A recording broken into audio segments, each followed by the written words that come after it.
This is the Hagmann and Hagmann Report for today. It is Tuesday, May 20th, 2014. I'm Doug Hagmann, co-host with my son Joe Hagmann. Together, we are the Hagmann and Hagmann Report. Folks, you're about to hear 3 hours of unbiased and uncensored news, information, analysis, information that you need to know in these perilous times. You're listening to the only show where the news is presented to you in 3D. We look well beyond the headlines, the bylines, the fog of disinformation, misinformation, all that crud to bring you the news, the real news, the information that you need to know. We broadcast live each and every weeknight from 8 to 11 p.m. Eastern. Our home base is on the internet at HomelandSecurityUS.com. We're simulcast by the Christians United Broadcasting Network. There you can tune us in at the Hagmann and HagmannReport.com. Don't forget to spell that all out. Folks, I want to mention that portions of tonight's broadcast are sponsored by NatureBox. Their order-grade tasting, naturally healthy snacks right to your door. Forget the vending machine, the old snack cupboard, the aisle that the moldy aisle in the 7-Eleven type store, and get in shape for summer. It's just right around the corner. Temperatures are rising, and so is the desire for healthy, delicious treats like everything Bagel 6. Support this show. Get half off at your first order. Go to naturebox.com/CFP radio, folks. It's on the front part of our website, front page of our website. It's on the left-hand side. There, you visit or there you can take a look and see what you pick out what you want. I'll tell you what, all the snacks are great.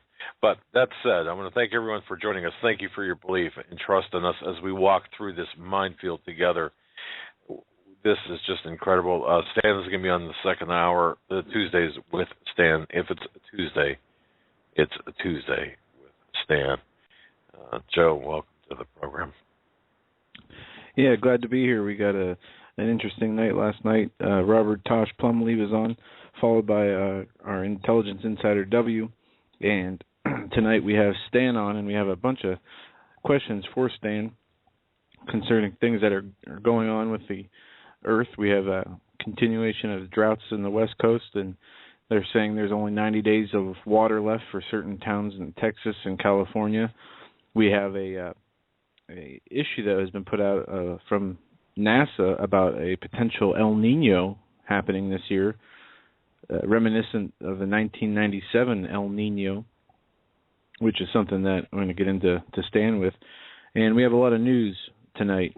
And we're going to start with the VA hospitals and the issues that have been going on with the White House and the VA hospitals. There's been a lot of talk in the news recently, and that the White House and the VA have been having long waiting lists, not giving the patients the veterans care that they need when they need it.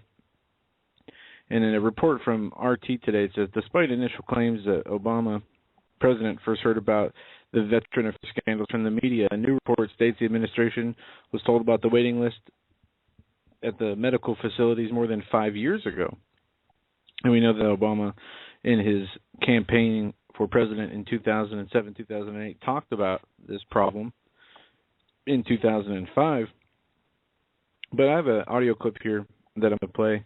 This is from Britt Hume, and this is what he said about the VA hospital and what it really boils down to.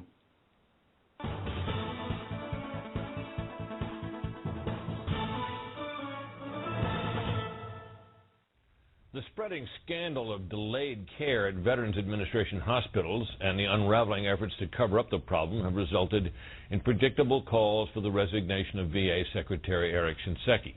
But the VA has been plagued with patient backlogs for as long as I can remember, and the problem has defied all efforts to solve it. The fact is that long waits for care are common to government-run, taxpayer-funded health systems. Think of all the complaints you've read about long waits for care in the socialized medical systems in Britain and Canada. They are what happens when the government owns and operates the hospitals, pays the doctors and nurses, and finances it all out of a central budget. As Michael Tanner of the Cato Institute points out, the delays are simply a form of rationing. This is an inconvenient truth to those who believe in full-blown socialized medicine, but it is also inconvenient to those who merely prefer a single-payer system where the government does not provide the care but does pay the bills. That's how Medicare works. It may be popular because it's supposedly free, but people who can afford it buy extra private insurance to cover its gaps. That's also how Medicaid works. It's free too, but good luck finding a doctor who will treat you.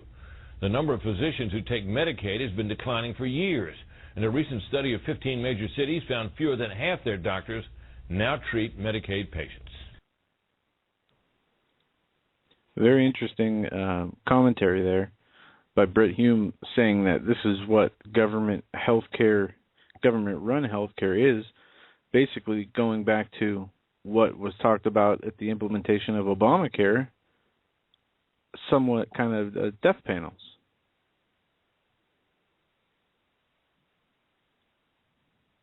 And silence from the other side of the studio. You look like death panels indeed. Death panels indeed. What can you possibly say? What more can you possibly say? Seriously. Well, Steve Quayle talked about this 20 years ago. Yeah, and there's still people that are saying that he didn't know what he was talking about. Well, there's a whistleblower in the VA, and their story came out today from St. Louis that Dr. Jose Matthews says he's paying the price for being a whistleblower at the VA hospital in St. Louis. He did not hold back as he told his story to KMOX. Matthew was head of psychiatry at the VA before he came forward to say that the doctors were treating only half the mental health patients they had the capacity to handle. After he says he was promptly removed from his position and specifically instructed not to contact any of the psychiatrists he was leading. But even though he was relocated to a basement office, Matthews continued going to work at the VA as scheduled, but is now receiving harassment from coworkers. They're sometimes mocking, he says. There's sometimes people who make it a point to come into my office just to laugh. This is seriously no joke. He points out it's only a minority of VA coworkers that seem to be taking pleasure from his predicament.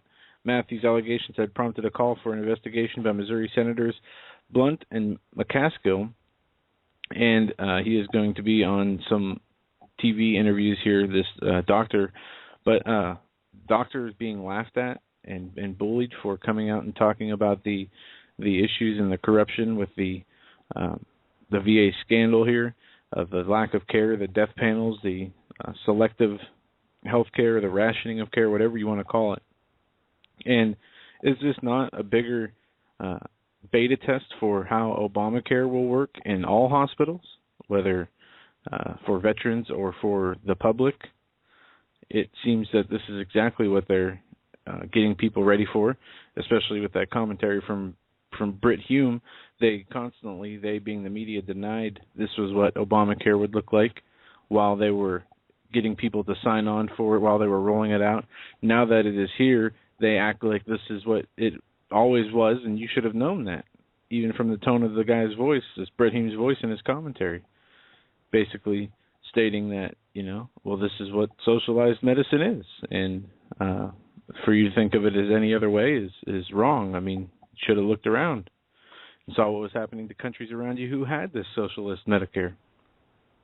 It's pretty deceitful the way they continue to go around basically mocking the whole entire United States populace,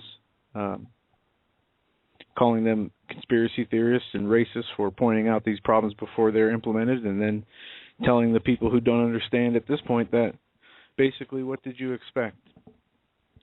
Now, into other news, Russia and China are coming together again as they plan to expand payments in national currencies, moving away from the dollar, as two countries of the BRICS nations are coming together here, and Putin is going to meet China.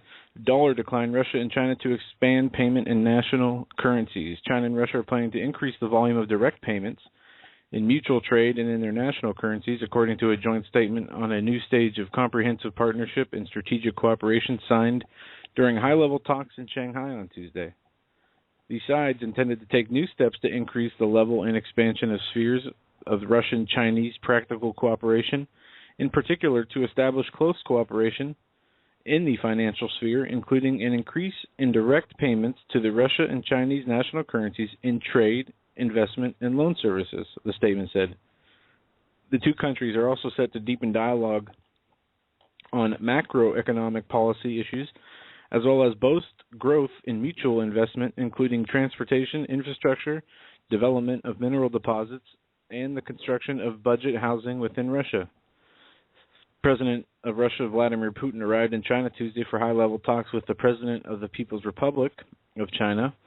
A large package of documents, including bilateral, intergovernmental, interdepartmental, and cooperative agreements, are expected to be signed during the two-day visit aimed at cementing the Russia-Chinese relations. And it goes on to say the decision to switch to the national currencies, thus reducing dependencies on the U.S. dollar, was first announced in 2010 when Prime Minister of Russia, Vladimir Putin, and Chinese Premier Wang Jiabao. The announcement was followed by a deal struck by central banks of the two countries that allowed the bilateral trade in the ruble and renminbi, as well as the freely convertible currency.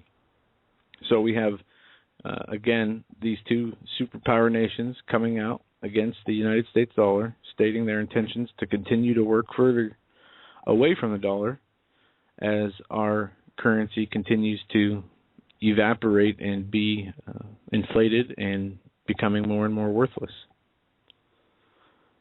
They're gonna just turn off the switch or push the button, whatever you're gonna call it, push the reset button whenever they feel like it. That's pretty much where we're at, folks. And I had a conversation with a gentleman who knows exactly what he's talking about. Of course, last week we had Greg Morse on and talking about the mortgage crisis.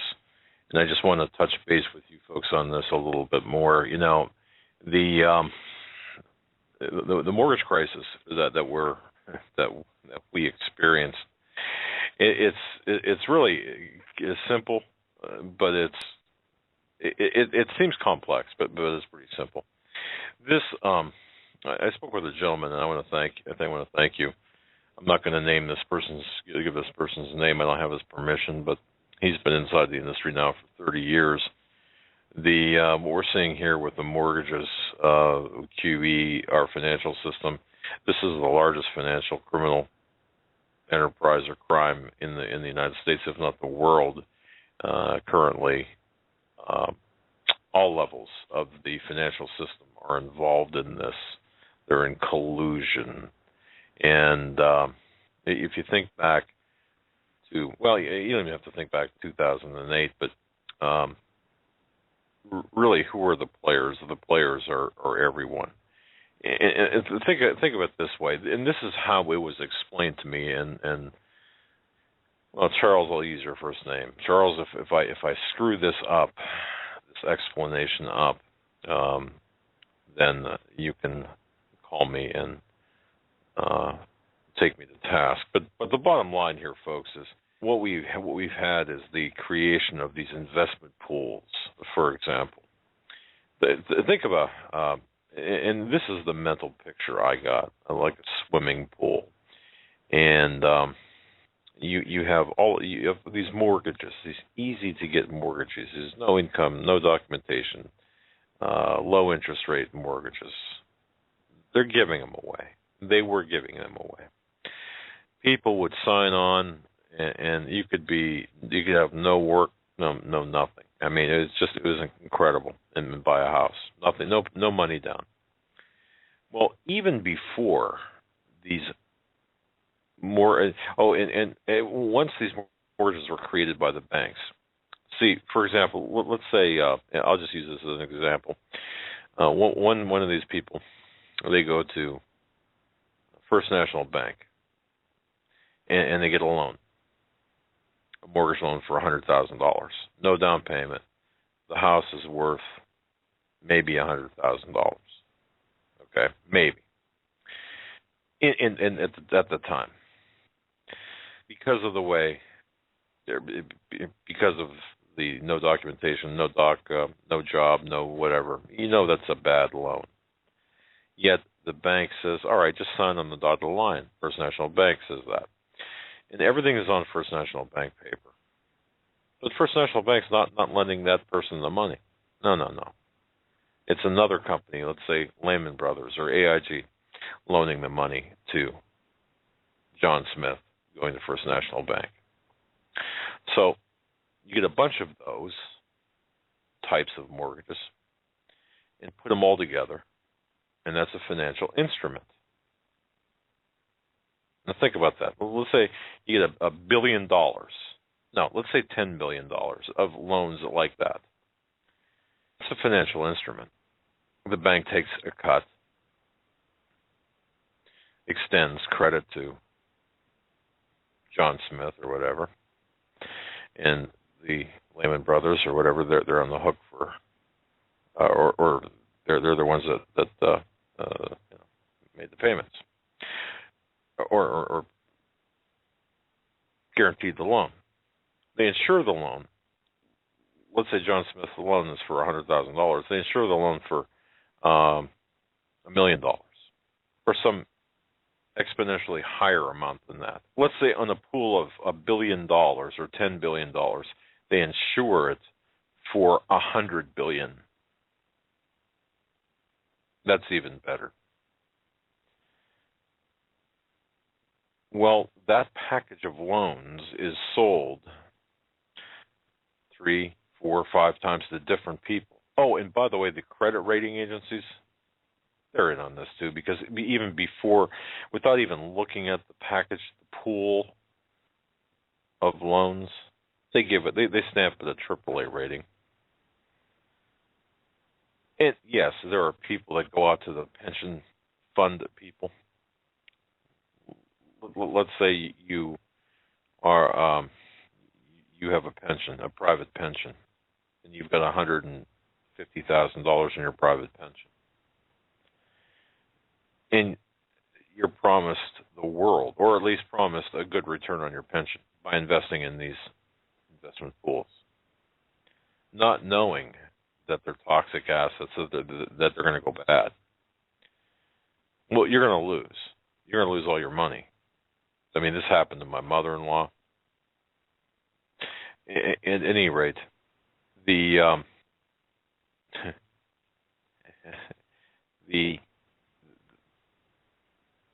loans are sold 5, 6 times, 7 times, 100 times maybe. Once the loan, let's say you go to First National Bank, is my example. You go to First National Bank for the loan. Once that loan is sold, that original documentation is destroyed because they don't own that loan anymore. Therefore, you cannot visit your papers in the vault, in the loan vault, because they don't exist anymore. Because now the Chinese bank, or the General South Bank, they own the loan. To make a long story short, you've got this happening all over the country. The exposure, the financial exposure, is so bad, so deep, so great. All the original loan documentation has really been destroyed. You cannot retrofit the people with the mortgages. First National Bank perhaps goes under or changes hands several times. It's a flippin' mess. So who buys or who bails these well, what happens when John Smith goes belly up and walks away from his house because the values plunge or he can't make the payments? The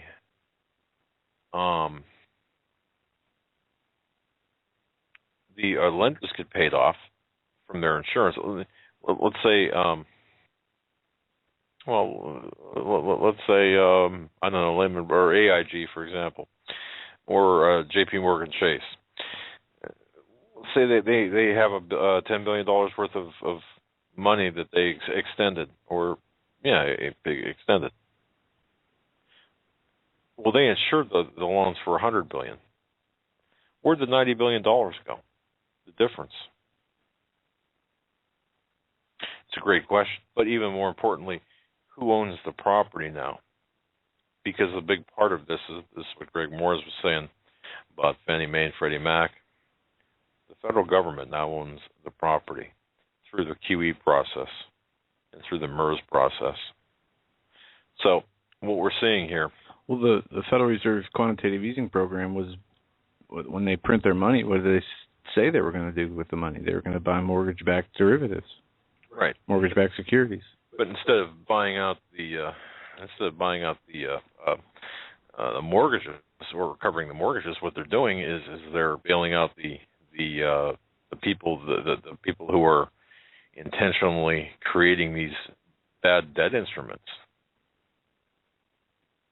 So, and the federal government's winding up with the property. This is an Agenda 21 program. In my view, looking at this, and I know I skipped a whole lot of steps here because of the time factor involved. But the bottom line here is this is a big problem. There's no turning back. I don't see turning back on this. I don't see any fix to this. Essentially, by the way, MERS was created. Really, it seemed to be, and these are the words of Charles here, for two real goals. First is to streamline the frauds, and the second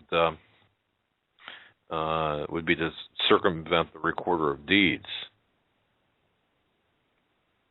Think about that. It's a huge fraud. So the bottom line here with what we're saying, and my question to Charles when we talked is, why haven't they pushed the button yet? Why haven't they said, okay, we're just going to stop the $40 to $50 billion QE? And why are we still doing this? Why are we still propping up the bankrupt government? The bankrupt government assets. Well, they're vacuuming up mortgages. Every $40 or $50 billion is buying more property, essentially. So that's the whole scheme here. Now think about that. And again, I apologize if I didn't explain it properly. This is, to me, this is a really complex subject. Except, look, I know the complexity stops when you know it's a fraud. I mean, when it's an obvious fraud, when the banks know that it's bad, don't say a word about it. When the appraisers know that there's something wrong, when the recorder of deeds know exactly what's going on and they don't talk about it. When a foreclosure happens and the federal or the judge at the foreclosure, lets it go through, despite the fact that the original lending paperwork has been destroyed, the title agencies, there's no clear title. You can't find a clear title on the mortgage. Who in the hell's watching? Who's watching this stuff? Or who's not in on this fraud? My question is why? And the bigger answer to me is to buy the property. You will have to the biggest lender, the biggest mortgage landlord. Thank you. Landlord is going to be the federal government. That's why. And that has been set up and plans now carried out, and the financial instruments are being manipulated to the point where it can be actually taken over instead of just being ownership on paper only. Back to the VA scandal real quick. I just wanted to, this was the article I was looking for, on the secret waiting lists that were kept, that hospitals kept in Albuquerque, New Mexico, for one.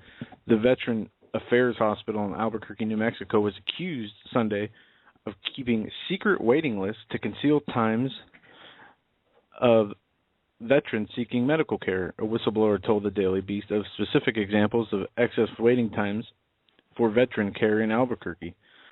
And it says this news comes a month after revelations about a VA hospital in Phoenix where up to 40 deaths occurred as a result of delayed care. Last month, the Department of Veteran Affairs Hospital in Phoenix kept a secret waiting list that allegedly led to dozens of preventable deaths. The VA's inspector was brought to investigate the charge and has not yet found any deaths in Phoenix linked to waiting times, but his investigation is ongoing. This was further backing up what we were talking about of a beta test for Obamacare. But why else would hospitals keep secret waiting lists that would say who could get care and when they could get care, especially when we have read that there was adequate capacity and manpower to take care of these people? This is a story that we're going to be following up with as it unravels, because there's a lot more here, especially going on in the press.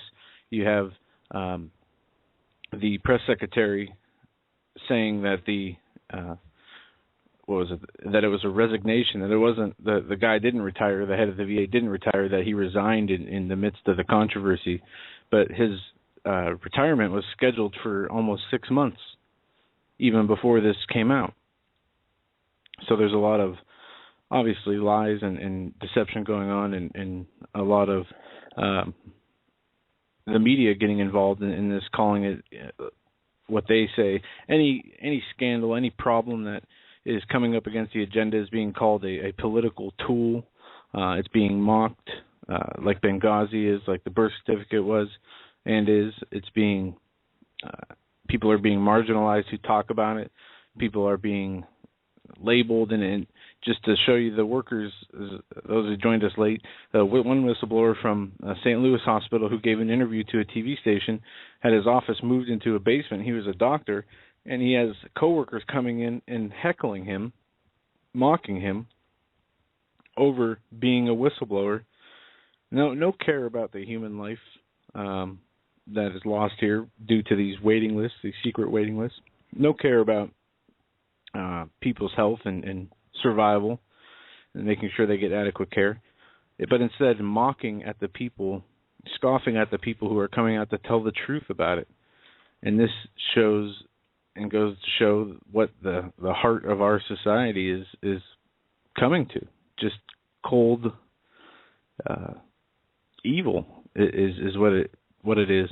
And now we have almost 11 million, a new record, 11 million people on disability benefits, 10,966,477.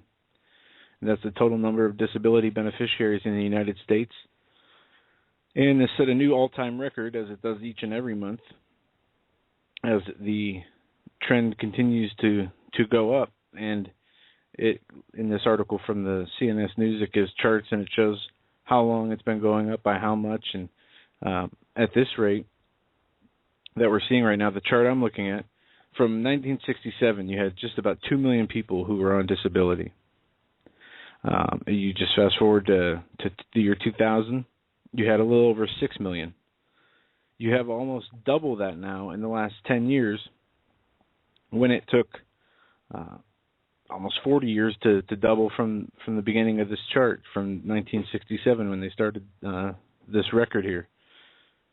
And just like the debt, just like many other numbers, whether it's welfare use, whether it's whatever government benefit program they have, doubling and tripling in the last 10 years, going well above and beyond what anybody, I'm sure, would have thought 10 years ago as these were being rolled out. In another medical Obamacare news, federal biosurveillance plan seeking direct medical access to Americans' private medical records. The federal government is piecing together a sweeping national biosurveillance system that will give bureaucrats near real-time access to Americans' private medical information in the name of national security. This, according to Twilla Brace, a public nurse and co-founder of the Citizens Council for Health Freedom. The Department of Health and Human Services Office of the Assistant Secretary for Preparedness and Response is currently seeking public comment on a 52-page draft of the proposed National Health Security Strategy 2015 to 2018. The deadline for public comment is 5 p.m. May 21st. Health situational awareness includes biosurveillance and other health non-related inputs, as well as systems and processes for effective communications among responders and clinical health resource monitoring and allocation to draft sites. But Brace, this nurse for the Citizens for Council Freedom, says that the NHSS, the National Health Security Strategy proposal, would allow the federal government to monitor an individual behavior before, during, and after any government-defined health incident, which could be anything from a local outbreak to of the flu to a terrorist anthrax attack. It's very broad. It doesn't seem to have any limits, except they say something about properly protecting the data. But from our perspective, if the government gets access to this kind of data and is allowed to do research with the data, our privacy has already been compromised, she says. The government has already said that our idea is the data for their purposes of national security. And she goes on to say it's very clear to us that the government's really moving toward a real-time access towards close collaboration of government doctors ready for access to the electronic medical health records to conduct research and analysis. But what is important here, it starts getting into the Fourth Amendment and the HIPAA laws and how those have been changed, and the real-time health data monitoring. And when she's saying real-time, she puts it in two different parts. She's talking about real-time of actual medical records, and then real-time with real-time access to medical lab results, blood, however if it'll be an RFID chip, if it'll be some kind of medical device that will be able to read people's health status instantly, real-time.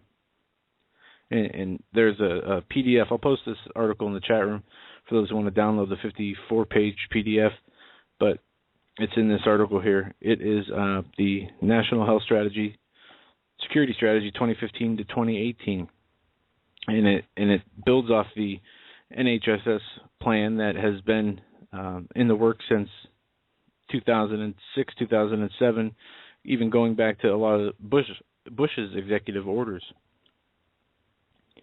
And they're all in on it, by the way. I mean, it doesn't matter. It doesn't matter. This fraud that we're in, folks, is so large, so long. It goes back. Well, pick a point in history, and you could arguably say it started here. Hit the cough button there. Sorry about that. I just want to say hello to Wendy Marie in Arizona. Thank you. Wendy, thank you so much, very much. Thank you for your nice email, Wendy in Arizona. And also thank you, Suzanne from Marysville, Ohio. Sue from Marysville, Ohio. The reason I want to mention these emails, folks, I've been having some trouble with my email, obviously. Can you imagine why? I mean, I've been getting emails that were sent, not a picture of this, they have a date and time stamp on Sunday, and I get them on Tuesday, or not get them at all. I have, folks, we have gotten many letters, cards, notes. I did receive the gentleman that sent the express mail package of sensitive material that needed to be disseminated to various people. I got your package. You'll know what I'm talking about. If I'm talking, I mean, you'll know if I'm talking to you. I just want to say that if for whatever reason, by the way, it seemed like this morning the floodgates opened and all of the emails that were sort of hung up in the system kind of came through. I want to talk to you a little bit too, and kind of go back a little ways here because it kind of interrupt the program a little bit. Going back to last night's show, folks, what you heard last night, it was absolute history. Now, what I'm trying to do is I'm trying to create, and this is a very time-consuming task. I'm trying to have my daughter help me do this, only because, well, she says she knows how to do this, but I'm trying to separate the audios into MP3s. For example, separate W's portion into all of W's audios into like a page, and both of Robert Plumlee's into a page. the separate audios.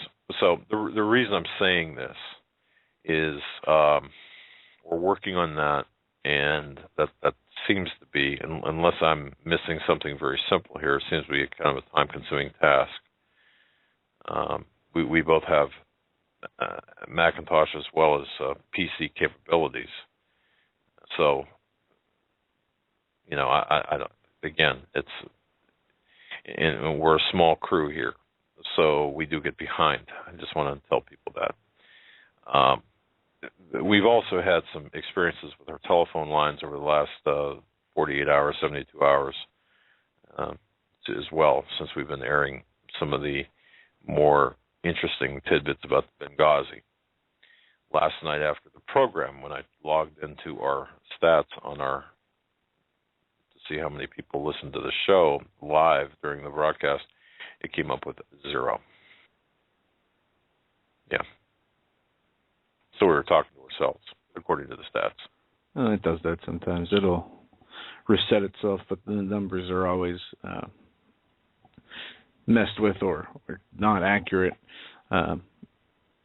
because we can determine based on iTunes rankings and different other media outlets the listenership, and when that doesn't match what it's saying on Blog Talk, we know that they have their issues, whether they're intentional, whether somebody's hacking them and screwing with them, but they don't seem to be too accurate. And obviously it's not a numbers game, but you do like to know approximately how many people you're reaching, and that's why it is important to see if you're growing or not growing. And it's hard to do when numbers are messed with. Yeah, and of course any advertising revenue that we would seek to offset the expenses of the show is based on numbers, and it's interesting. Last year, in total, we had 64, and this is my figure. There was 64.5 million downloads to 65 countries. This year, we're on target to exceed that. But nonetheless, I just want to mention the fact that we have been receiving some. And the other interesting thing is after publication, and I intentionally left this. If you go to HomelandSecurityUS.com, and you'll see that the website has changed. The appearance of the website's changed.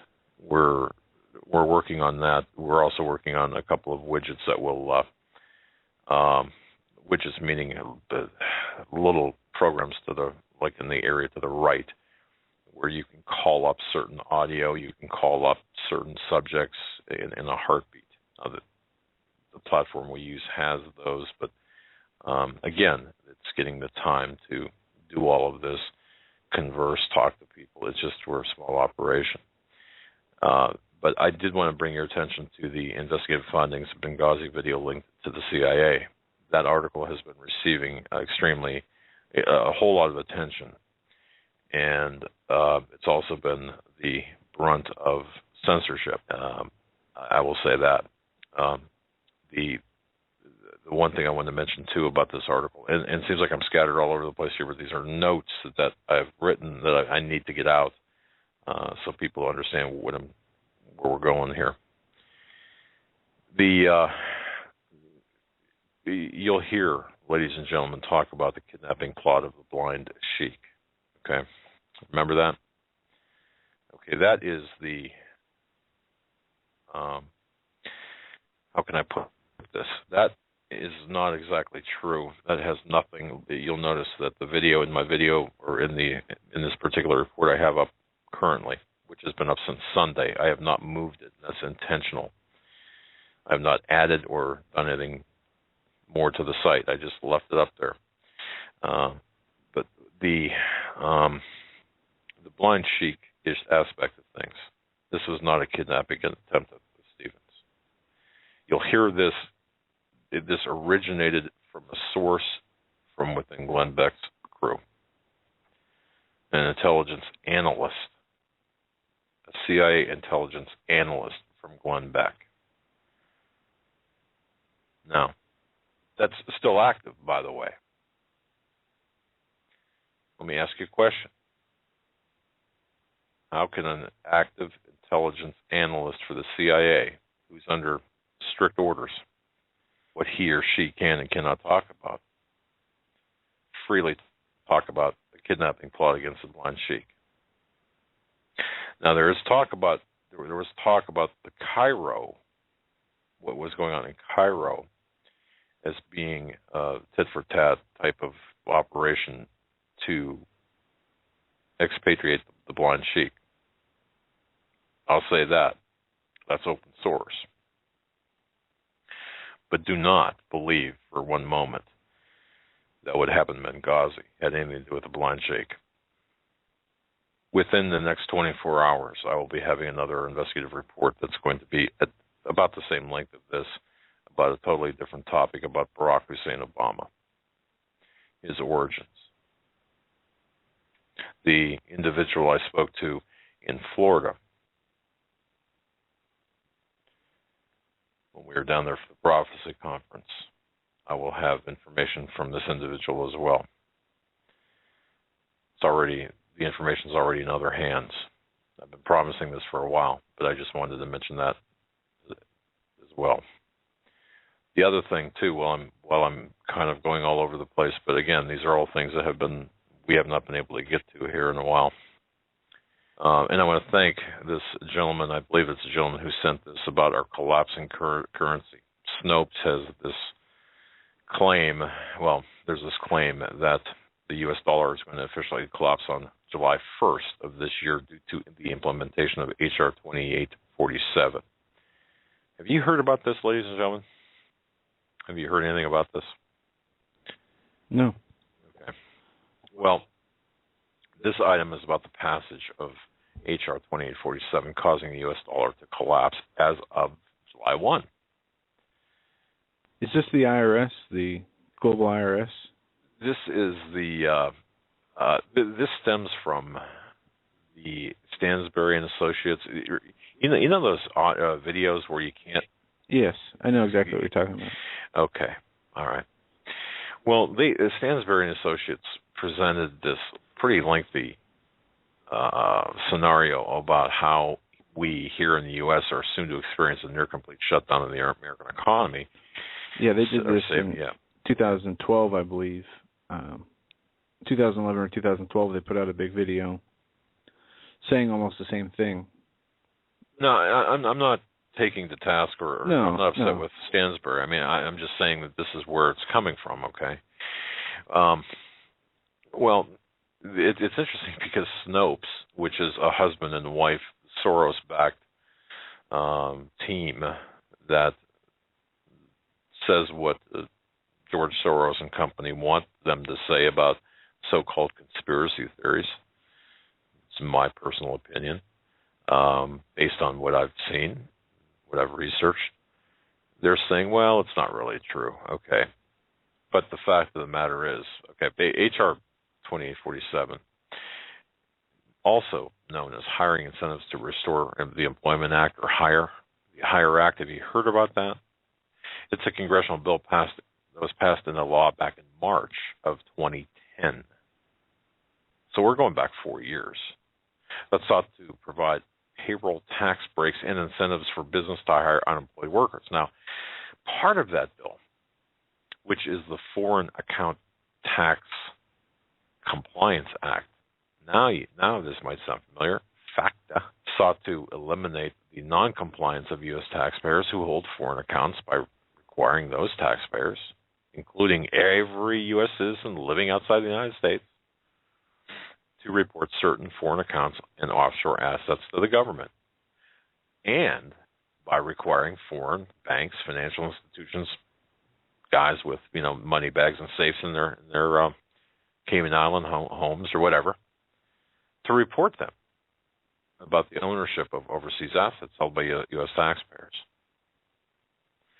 Well, FACTA, again, FACTA requires foreign banks, foreign financial institutions of any scope, hedge funds included, pension funds, if you've got an offshore pension fund trust, whatever it is, to the IRS clients' accounts owned by U.S. citizens and U.S. persons, green card holders. starting on this July, FACTA will require these foreign financial institutions to provide annual reports to the IRS. Now, they're supposed to give you the name, the address of each U.S. client, as well as the largest account balance in the year and total debts and credits of any account owned by U.S. person. So the bottom line here, and by the way, if the institution does not comply, the United States government will impose a 30% withholding tax, kind of like what they do if you don't turn in your W-9, or if you don't submit a W-9. You know what I'm talking about, folks? If you're, let's say you own a business and you've got a tax ID number and you fail to provide the tax ID number to the person you're working for as a subcontractor, the government will make them withhold, 30%, I guess it is. In fact, I got a letter here because we had done some work 3 years ago with a company, and they transposed 2 digits. And the IRS sent me a letter. Talk about a headache. Sent a letter saying, geez, you don't have a tax identification number, and therefore we're going to withhold 30% of your money from further W-9 or from further. We're going to instruct your clients, back when we were doing the PI work on a full-time basis, to withhold 30% of your funds. Well, that's what this is. If you have dollars outside of the United States, cash, you're supposed to report it. The financial institutions are supposed to report it. This has been the subject of criticism on a number of fronts. Bottom line with this, the full implementation of FACTA may prove harmful. Well, prove more harmful, I should say, to U.S. business interests and U.S. citizens living and working abroad than the benefits will merit. Now, here's where Snopes goes off the rails, in my view. They write, and I will quote this, but no credible source that isn't an investment firm trying to scare potential customers into forking over money for a newsletter subscription is seriously maintaining that a law passed 4 years ago will, within the next few months, collapse the entire U.S. economic system, destroy the American way of life, and lead to the imposition of martial law. The reason I brought this up, did you notice how what Snopes had done? They've taken what they've said, this law was passed 4 years ago, and they're saying, well, the law that was passed 4 years ago can't possibly bring us into economic collapse here 4 years after its passage. Well, what they're failing to say is the portion of the law that goes into effect doesn't go into effect until next month or a month and a half from now.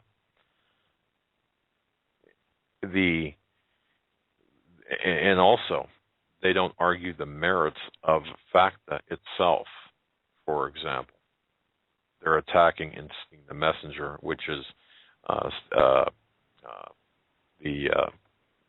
what did I mention here? Porter Stansfield, right? Stansbury. Or Stansbury, okay.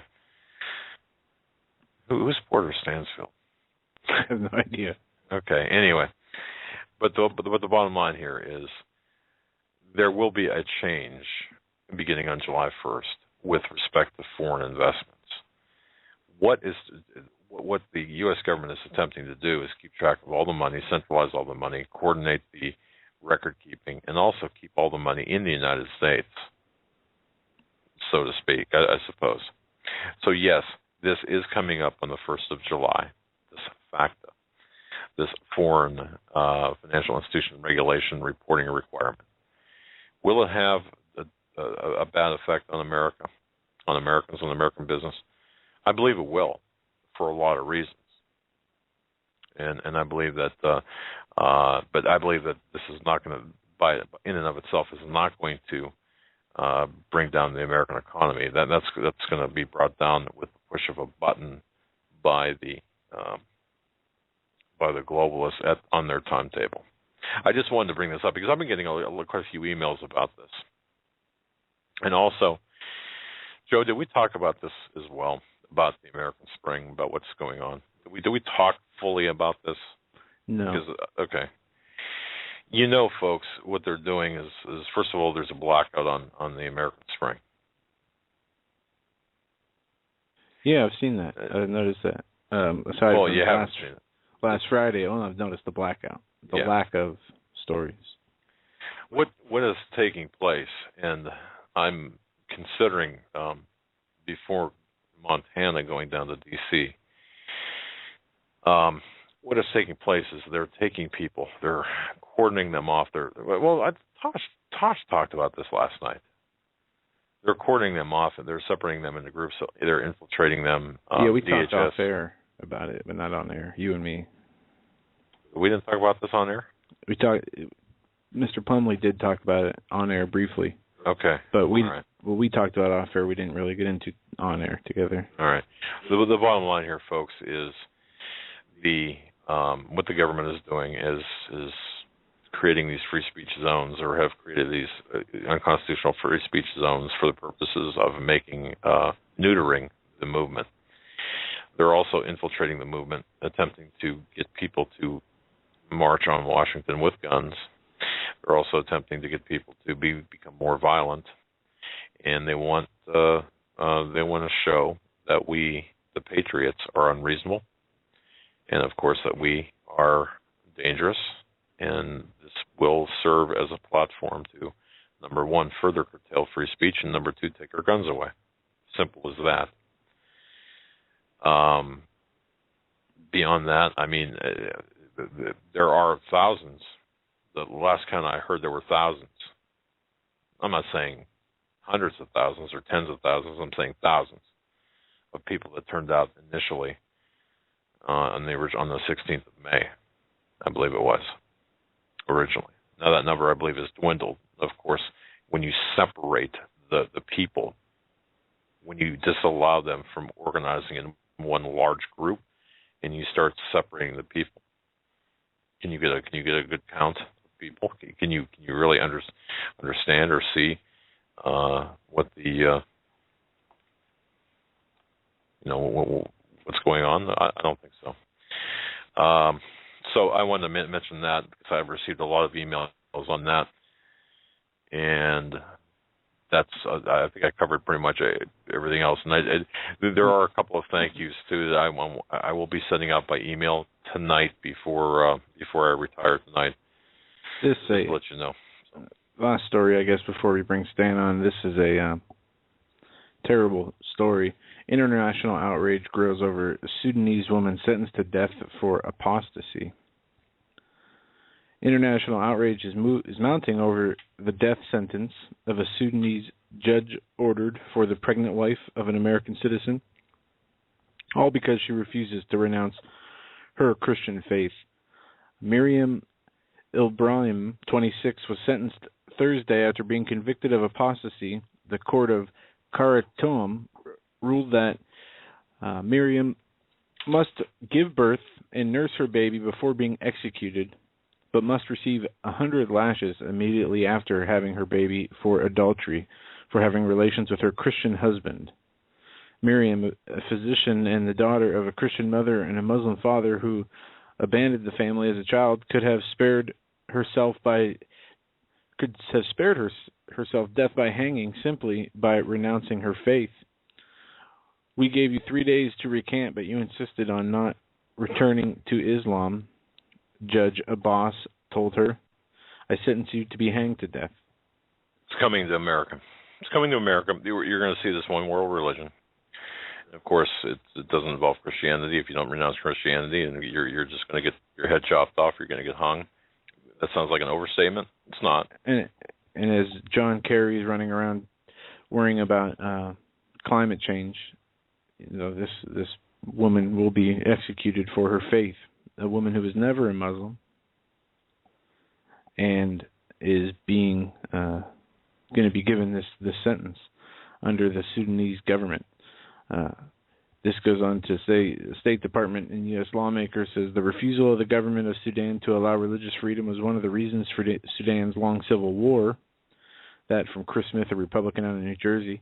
And the chairman of the House Congressional Panel that oversees U.S. policy in Africa said that the U.S. and the rest of the international community must demand Sudan reverse the sentence immediately. Now, we'll see what will soon happen. The judge exceeded his mandate when he ruled that her marriage, Miriam, her marriage was void because her husband was out of her faith. This was from the Associated Press, and apparently overstayed what he is allowed to rule on there. But either way, this Miriam, once again, her name is Miriam Ibrahim, 26, was convicted and sentenced to death for apostasy in a Sudanese court for being a Christian. So there you have it. Where's the outrage by the United Nations? Where's the outrage by our government? Where's the outrage by Obama? Where's the outrage by our State Department, John Kerry? So I mean, he's too outraged by climate change, rather than this. Why get involved with saving people's lives when we could worry about saving the earth or whatever they're trying to do? This also before the break. White House picking up the pace on executive actions. The White House will be picking up the pace on executive actions as Congress focuses its efforts on the newly formed Select Committee investigating Benghazi. Senior Obama official or advisor Dan Pfeiffer declared Tuesday. In an op-ed for the Huffington Post, he argued that congressional Republicans are not interested in engaging in the economy, instead spending time obviously trying to repeal the Affordable Health Care Act and ginning up politically motivated investigations, quote-unquote, Benghazi. Given this dynamic, President Obama has only one option: to use every ounce of his authority to unilaterally improve the economic security. By the way, you mentioned Benghazi again. One thing I totally disagree with Robert Tosh Plumley about, folks, and please hear me out very carefully. There's only one way we're going to get any results on any select committee. It's not by emailing your representative or by sending a letter to your representative. We must flood, and I mean flood, Trey Gowdy. Gowdy, I'm sure, at least according to our intelligence insider, W, is getting pressure put on him to the moon. We must fight back. We must flood Trey Gowdy with messages of support, saying, go after this, go after every single solitary bit of this. I mean, I'm not talking about 10 letters, 100. I'm talking about hundreds of thousands, millions. We have to just flood the Trey Gowdy to do the right thing. Do the right thing with Benghazi. And now they're going to limit him. They're going to put limits on him, of course. And I believe that a lot of already that we're seeing that limitations being placed on times and what have you with respect to witnesses and who they can and cannot talk to. But we've got to, if we need to be more focused. We just can't throw emails, letters, and faxes to our representatives. We've got to really be, in this case, focused like a laser on Mr. Gowdy. That's my view on this.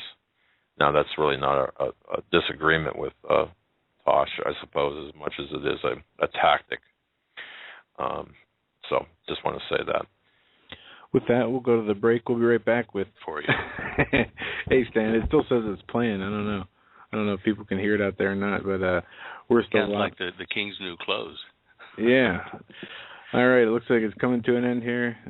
Just imagine it was playing in everyone's head. There we go. We're back, ladies and gentlemen, on this Tuesday, May 20th edition of the Hagmann and Hagmann Report with our very special guest, Stan Deo. His website, standeo.com. Always bookmark that site and always check that out and bring that up when Stan joins us as he posts fresh images and things on his site to talk about when he comes on the show. Stan, it's great to have you back on. Well, we've made it through another week, guys, and a lot of things are happening out there in the news world, aren't they? Oh, as always, it never slows down in the news world. Some pretty interesting stories in the world, in the news realm of what's going on with the weather and the earth. Yeah. This week. Holly and I have been looking at this today. She reminded me that back in 1996, when Art Bell was on the air still, or just when we started doing shows together for Clear Channel, and using the technique I was using at the time from the Navy there, I was able to predict about a year ahead of time the 1997 El Nino. which is a heating up of the equatorial band of the Pacific Ocean and how it affects the crop production here in the United States particularly, but also the rest of the world. Now, we're having, we'll be seeing this as we get into July, August, a severe El Nino here affecting the United States. Now, on the website there, on our website, standeo.com, on the Show Images page, which we go to every week, there is a combined, what would you call it, like a montage of the sea surface temperatures in 1997, which made the El Nino, and those of May 20 today. Now, if you look at the two, go to that page and look at them, you're going to see something rather extraordinary. You'll see why this is going to be a really bad production year for crops from Asia all the way across to the United States. If you look down at the bottom of that picture, which is it's on the top row, the leftmost picture, and you click on it and look at these comparisons, you'll see that the bottom one was 1997, which was a really bad El Nino, and it hurt U.S. crops, it hurt Asian crops and whatever. But the red in the middle there, along the equator, tells you the sea surface temperature. Look at the map above it for the same place, say in Asia, and the same place, say along Mexican coast and heading up toward us, and you'll see it's much more widespread. The red is. It's hotter. And it's not there yet. It's going to get worse between now and August. This is going to severely, and I mean severely, impact areas that are producers for us, like California, Texas, Arizona. These areas, particularly California, produce so much of our vegetables we eat, and Texas for cattle and other meat crops, and other states that do that too in the Southwest. They're going to see that they have drought conditions. In fact, I think Holly pointed out to me that there are a certain number of of Texas cities that are within 90 days of running out of water, and some of them within 45 days of running out of water. I'll look that up for you in a second. I had it here. 34 cities in Texas in 90 days will run out of water. And how many will run out in 45 days? And 12 cities will run out in 45 days. Now, when I say run out, that means you turn on the tap, there's no water. We witnessed that here in about 2002, 2003 in Beulah, here in Colorado, where people did that. They turned on the tap, and not a drop came out. They were totally out in the valley. They had to truck in water for 1,200 families for some time. I warned the water department the year before, we're going to have drought conditions here, which was a kind of delayed effect from 1997 El Nino, and they just kind of laughed it off. And then, of course, when they ran out of water, they had to spend the money to build a 700 and some odd thousand gallon water tank up there for the town to not run out of water again. So here we are talking about Texas, which is a big food producer, big crop producer, big meat producer, and it has a lot of towns ready to run out of water within 2 to 3 months, month and a half to 3 months total. So this is extremely important to look at what's happening with this El Nino business. Now, on the images on our show images page I was talking about, we are in a situation now much worse than the situation in 1997 that produced the El Nino back then. We're going to see so much food shortage that the already prevalent food price increases will go sky high. I know a lot of people have realized that prices were rising slowly enough, but still severely enough that they've been curtailing how much, steak and hamburger or whatever that they would buy, which has been affecting the marketplace, and prices have been going up because people weren't producing as much, the beef, the bacon, everything else that people were eating, because people weren't buying as much. They were cutting back because of budgetary restraints. But now then, we've got the problem of the USDA even coming out and saying, okay, food prices are on the rise. They're going to continue to rise. And, even though they say pork prices only jumped 3% last month, they're already up 10% over this time last year. And when you say, like in this case, pork and then some ground beef, things like that, hamburger meat, when you look at a 10% increase in your budget buying those things, you can see why people are cutting back.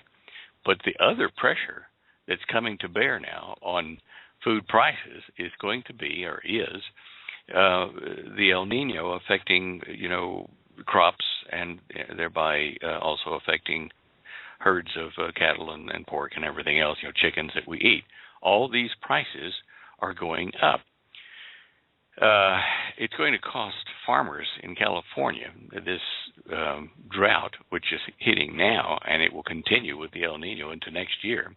It's already looked at, it's going to cost them about $1.7 billion with a B dollars in losses. It'll put out nearly 15,000 workers in California's Central Valley in the San Joaquin food basket. Now, a huge percentage of our fruit, fresh fruit and vegetables and meat do come from that area for the country. Now, coupled with that drought, you have groundwater shortages, which I've talked about probably last month here in California, and they're denying farmers the right to even use the water. They need it. The drought hits, but they can't have the water because the government of California is saying, no, you're not allowed to use it right now until we tell you can. Let's see, food. Okay. Now, people have been already over the last probably 10 or 12 years that you and I and people like us have been warning people to get prepared and to get freeze-dried or, dehydrated foods so that you can weather these kind of, horrific food prices and other things where food's not available at all. It's almost too late. People need to really get started on it, about 3 years ago when prices were normal, because freeze-dried foods, the prices will go up, as well. In fact, harvest-ready foods, dehydrated or freeze-dried foods, are saying that they've developed and released a unit for the homemaker to make their own freeze-dried foods. Freeze your vegetables and meats and things like that, and quick freeze them so that they can be preserved and brought back to reconstituted years later with water. However, the but on that device that they're selling is that it costs $4,000. So the average homeowner is not going to say, "Oh, well, I'll buy a $4,000 dehydrator so I can take my garden veggies that I've grown that I know are tasty and wonderbar and freeze dry them." Now, 10 families might get together and use one, freeze dryer unit, and that might work and be cost effective. But anyway, you can see that the demand for clean vegetables, no viral or bacterial infections, no E. coli in the vegetables or the meats. It demands that people grow their own or buy produce from or beef and meat from neighbors that do raise their own livestock to get away from the polluted food chain. If you do that, you've got to know how to grow all that stuff. You got to have made the provision, put the raised gardens or something like that in so that you can do it on your property, and you should have already done that by now. I don't know whether you will have time to do it, but it's never too late to start preparing. Holly has an electronic book that people are buying lots of on the internet, and it's called Garden Goal. And that shows you with pictures and all kinds of stuff how to grow your own vegetables, because it is now more cost effective than ever to grow your own stuff. And you also are getting a clean product that is not threatened by terrorism or by sloppy habits at the farmers that are doing this, not keeping their crops clean or the water supply particularly clean. So get that Garden Goal book and start doing what it says. Holly and I do this. We've done it for years now. Then we've tested all sorts of things: wind conditions, heat, dry, all kinds of stuff. Cold snaps that hit your trees and your crops, how to protect them. These are all things that our forefathers knew about, and they perhaps used different materials to protect their crops. But we have modern materials that you can buy right now at Lowe's and Home Depot and, Walmart and places like that to protect your crops. So even though we've got more updated materials, we are now regaining or reattaining the knowledge that our forefathers had to grow their own crops, to grow their own herds, and feed their families. This is going to be more and more important as this year grows on, and into next year as well. And if we add to that what some people are saying, and the responsible people in the press, that if the United States doesn't fix this food shortage problem and food pricing problem, they're going to see rioting in the middle and lower income tax brackets here in this country. People will not be able to afford to eat, and that makes them desperate. If we do have civil disobedience, and that means that you're not going to go to the store and buy what you want, even if you have the money, and you're going to have to be very careful about people looting your own supply or putting the pressure on your family members to take food that you've put by yourself, whether it be freeze-dried or however you've stored it. These things are covered in not only the Garden Gold book, but also in the Dare to Prepare book that Holly has gotten out. I'm not trying to make this a commercial for the books. I'm just telling you it's there for your use, and you better, if you haven't done it, if you know someone's got it, borrow it and read it, because you're running out of time. You're really running out of time. And if you just read the news about these food shortages and the possibility of riots, over this, you'll see how short time is. Don't waste time. Do something about it. Now, the El Nino is in progress, as I said, and it's going to intensify over the next 2 or 3 months. And then next summer we may see an even stronger situation by it. There have been some long-range forecasters that are saying that we may go into continual El Ninos if this one does what they think it will to the weather system, to the climate of the planet.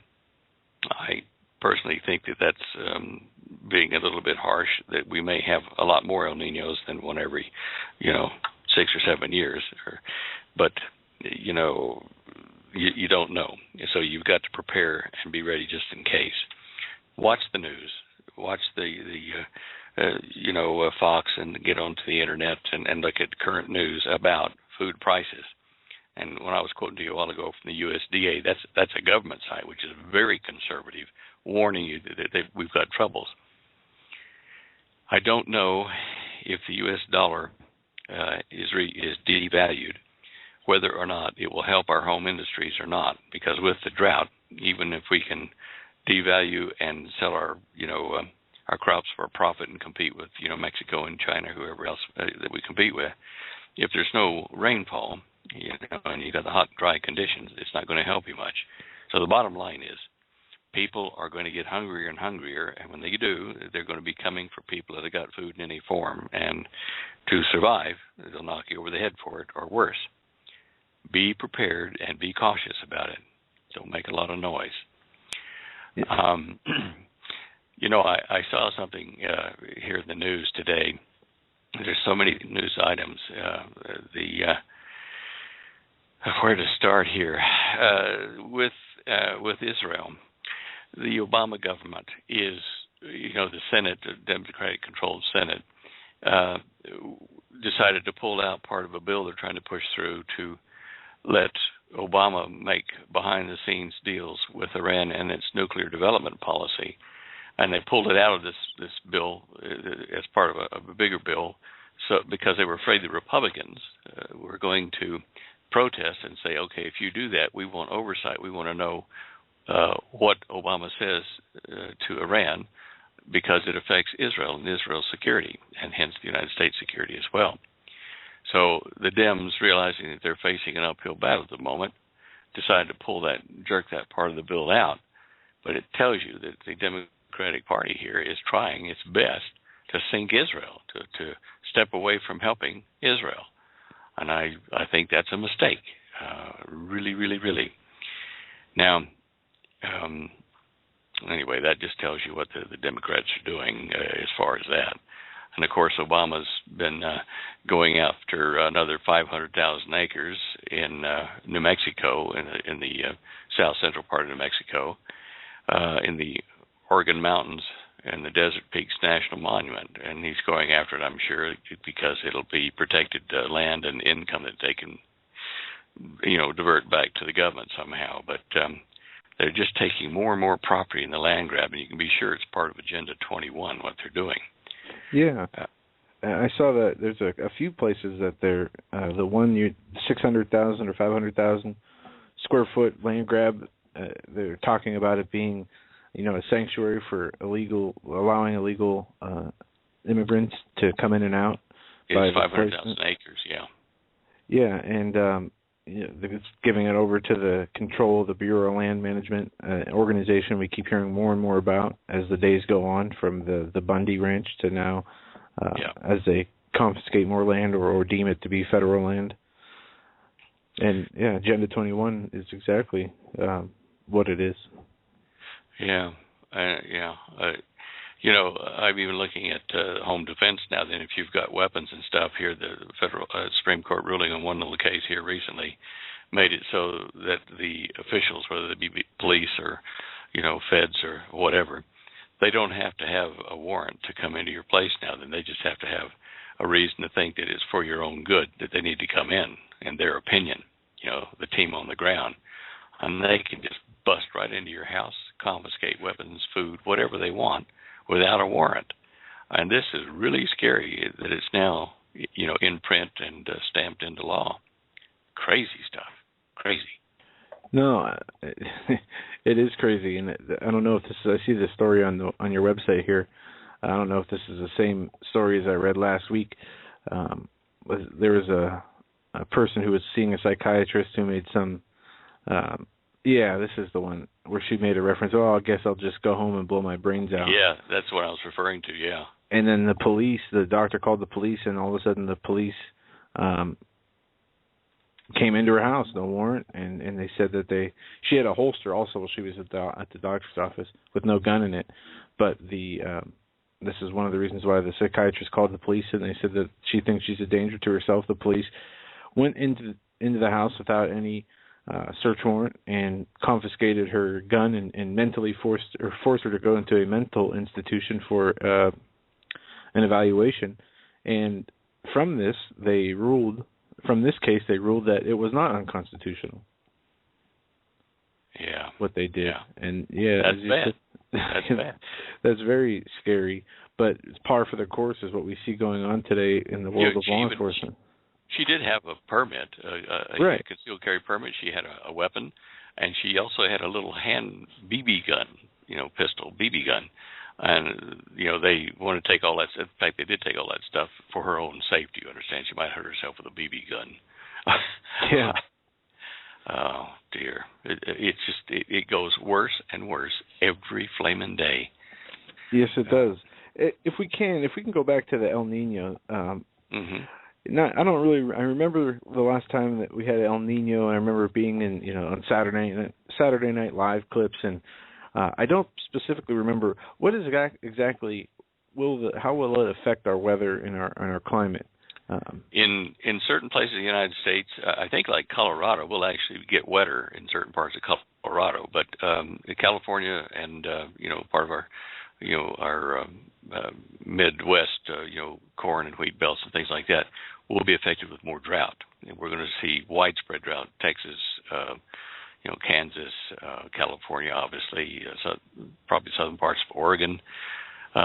Certainly Mexico is going to get hit, which will affect the imports that we get from them as far as, fruit and things like that. The effects of this they're already starting now, but they're going to run into next year and possibly the year following, because an El Nino doesn't just happen as an event 1 week or 1 month. It's a long seasonal event, and perhaps 2 seasonals. So you'll see increased temperatures and dryness in certain areas, and primarily those areas that have enjoyed water and good weather, historically. And then on the other side, you'll see that dryness, dropping rain and flood proportions in smaller areas that are not normally having any water, whether it be high deserts or, certain parts of already desert states, in Arizona and New Mexico. Anyway. Okay. Holly's going to put up a graphic in about 5 or 6 minutes here onto the site, which will show you the areas that are affected by an El Nino in the United States. whether hot or cold, depending upon the El Nino or La Nina, which is obviously the opposite of an El Nino. An El Nino means, it's the Spanish Mexican male tense, which is strong, and the La Nina is female, not so bad. So the El Nino generally is called that because it's bad effects, it's heavy effects on our climate and food production. Anyway, keep checking on the site there. In a few minutes, she'll update that. She's got a thing up there from today's news, Wild Wyoming Cloud Wows Weather Watchers. Yeah. It's a video. Did you see that video? I saw it yesterday, yes. It's an incredible... You see that green stripe at the middle of it, like for hail and stuff like that. You see that green stripe spinning up the top of it. It's just, that would be mean. If I saw that come my way, I'd run. Yeah, and that's a great image on the website there of the part of the video. And the video is of a supercell coming together and then then disseminating after it gathered here. And it doesn't look like from the video any tornadoes dropped from there, but that is a huge and yet beautiful sight to see. And I'm maybe not right standing there in person unless you have the means to get away if something was coming from afar. Yeah. I mean, yeah, folks, go to Sandeo.com. That's the first story up there today. And the next one down about the world's biggest volcanoes located in the United States. Do you know which one that is? Yeah, I read this already, in Hawaii. Yeah, Mauna Loa. And I was going to ask you about this and ask you if this had anything to do with the what they're seeing in the Pacific Ocean that was causing this El Nino, how they say that the water temperature and things are changing. I don't know if this volcano and rumblings under there would have anything to do with... Probably not much. That's a high latitude compared to where the El Nino effects take place over in Indonesia and the Indian Ocean and head this way. Our whole climate is in a mess, and it's going to be in a mess for some time, another 7 to 10 years, I'm sure, at the rate it's going.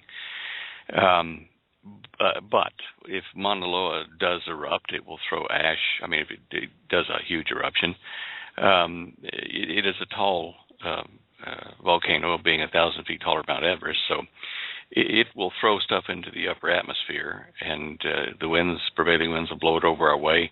And in some areas where they may have water, from the El Nino, instead of a drought, they'll get cloud cover or dust from that if it erupts, and that will inhibit the crop growth. It's kind of like a miniature nuclear winter where, you can't grow as much because not as much light gets through the ash cloud. And these things can last a year or two if they're thrown up high enough. But anyway, that's a really good article there on that, and that's not Yellowstone, but it's definitely one of two volcanoes to watch over in Hawaii. So kind of another reason you don't want to live there for food production. Wow, but Stan, if I might interrupt here, Holly did such a great job, and we were so blessed to read Garden Gold. I'm sorry to interrupt it, but I just want to take this opportunity, with your permission. I have sent you what's necessary to make this happen. That you've got this already, but Garden Gold is such. Again, it blessed us, and I think now springtime, it's so important. Whatever. I mean, we need to act right now. People need to act right now with respect to gardening, planning, and everything. And Holly's book, Garden Gold, has answers that really is some great answers. So what I would propose to do, if this is okay with you, and this is on the fly, and I apologize with you and Holly, but I've made provisions for 10 people who are really financially strapped but want to plant a garden, but they're financially strapped to the point where they cannot get your ebook Garden Gold, to have 10 people receive the digital copies of Garden Gold, Compliments of Hagmann and Hagmann. Is that okay with you? Well, I see your email here. You've sent the money over to us to supply that to them. So it'd be like what they would write to us they can't afford it otherwise, or do we do a drawing? Or no, I wouldn't have it a drawing. People who are listening to this live, and we have a vast live audience right now. Folks, if you're having a hard time financially, and I know so many people are, and we, like I said, my wife and I have been blessed by Holly's book. It's such a great book. This will ultimately save us money and also put good food on our table, good food in canning. If you're having a situation right now where you cannot afford the money for your digital ebook, if it's okay with you, Stan, send Holly or Stan an email, and the first 10 people that just put Hagmann and Hagmann promotion in the subject line, Garden Gold or Garden Gold in the subject line, and the first 10 people that do that, go ahead. Well, that's very gracious of you. We'll do that. They'd have to have an email account, which is good, and we'd set them up there and show them how to download it from the cart for free. That's really kind of you guys. Well, you know what? I was this is really strange. This morning, my wife and I were talking about a garden, and it's been so cold up here, up on the shore of Lake Erie, and we're talking with a gentleman about putting a garden in, our first garden in 15 years, a vegetable garden, and we had showed him printed copies or printed sheets from Garden Gold, kind of what we were looking for, and he said, "Oh, it's a great idea." But anyway, having been blessed by Holly's writing, and I know that money's tight, so if we can help 10 people, let's help 10 people. That's all. All right. So, very good. We will certainly do that. Okay. I just wanted to throw that out there. I apologize for interrupting, but I figured if there were any snafus along the way, during our broadcast, you might be able to point them out. So, in other words, if I screwed up on something or if there was something a bit more that needed to be done, you could let us know. Oh, yeah. All right. Okay. Not a problem. All right. Okay, back to regular programming now. Yes. I take it you guys are Saturday going to look up and see if we've got a lot of meteors coming in from the comet that passed? Yeah, on the 24th. And I wanted to ask you, Stan, I've been reading a few articles, seeing a few things in the news here that the Pope will be in Jerusalem that same day. I don't know if you saw that. No, what's he over there for? I'm not sure. It'll be his first trip over there. It's for some interfaith promotion of some interfaith. That's bad. He's trying to make the whole world be a Catholic-Islam world. The Vatican's been doing that before he got into the chair there as well. They've been doing it since 1977 or 78 that I know of personally, trying to get all the faiths of the world into one happy world religion so that we don't have any more religious problems in the world, religious wars or that kind of stuff. And good luck. It's going to go more Islamic than Christian, let me tell you, and I can't see why they would compromise like that. It's this from the Yahoo News. It says the Pope prepares for a high wire act in the Middle East, and he'll be there on the 24th in the Middle East this week, and intended to promote interfaith dialogue, but has already sparked protests from ultra-Orthodox Jews and radical Islams. And it goes on to talk about how Pope Francis will be carrying less baggage than any pope who's ever visited because he's non-European, and it goes on to list all the pros and cons of what they're trying to do here. But they're the French. They say that they're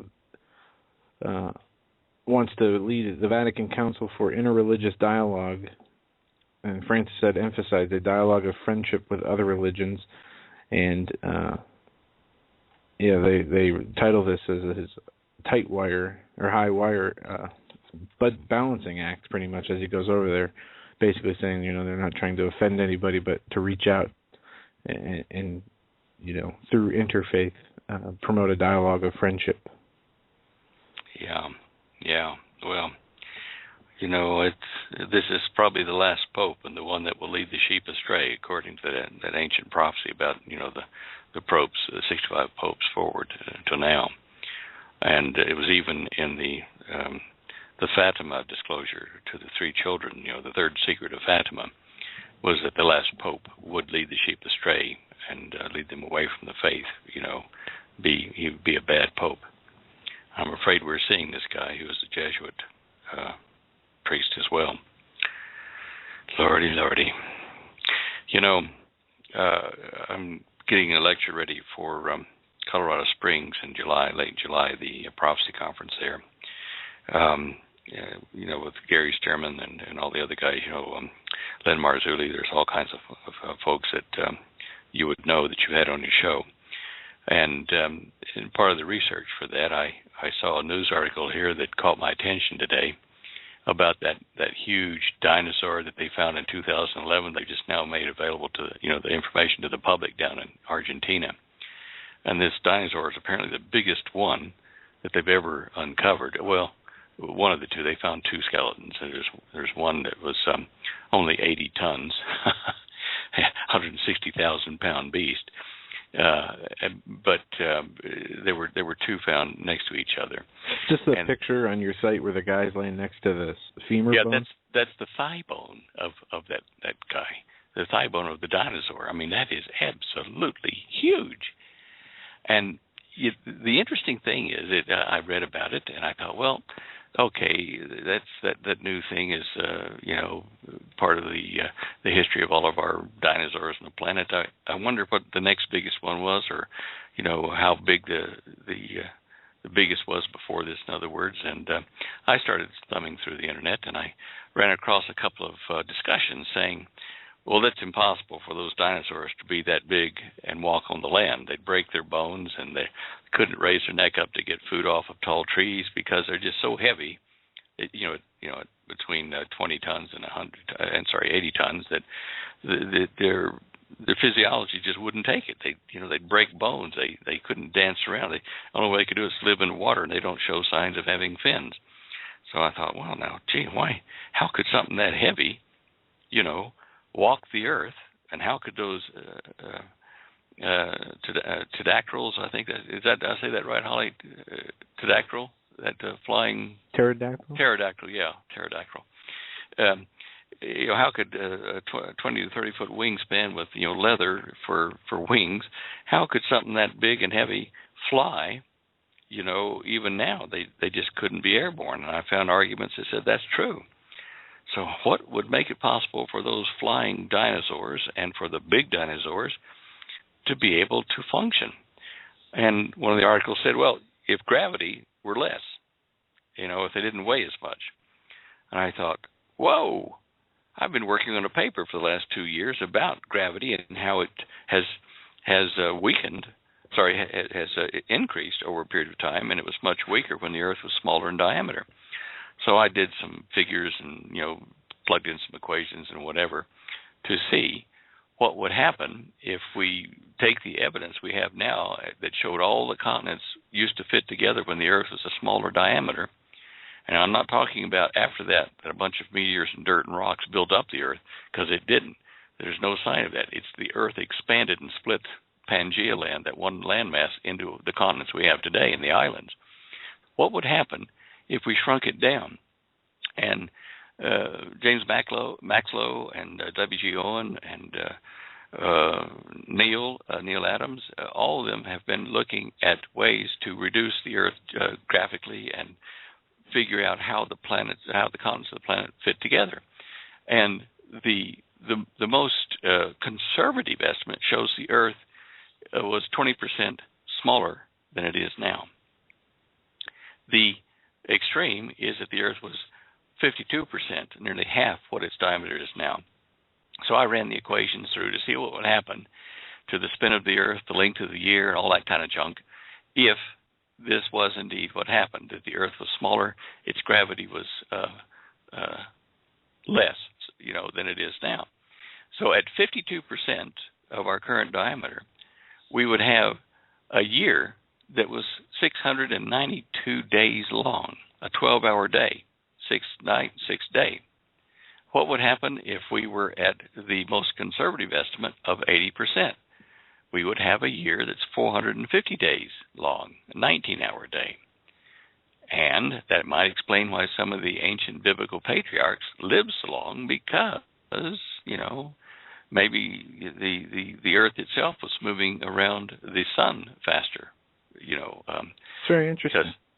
Because the gravity of the sun would have been less at that time as well, because of the solar system being smaller.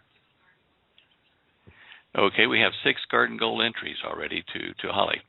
Now, what I did find out was at the most conservative estimate, gravity would be 1/5 what it is now. You could jump 5 times higher than you could now, back then in the days of the Earth being small, in the most conservative figures. In the extreme figure, you could jump 9.5 times higher than you could now. So that's how these dinosaurs could support their weight and move around and be fleet of foot without being in the water to support their weight. The gravity was less. And then another thing I'm working on for the lecture in Colorado Springs for that prophecy conference is the ancient geophysical structure of the planet and where, Garden of Eden was and that kind of stuff. One of the problems I had there was tracing rivers and how rivers could go a long distance. Well, if the water weighs between 5 and 9.5 times less than it does now, and it falls off of a big mountain to give it thrust, it'll go a lot further than it will now because gravity is less and friction is less. So it changed my whole thinking on the model of the ancient world, and I'm going to show things at that conference that people will be astounded. It will renew people's faith in the Bible when they see.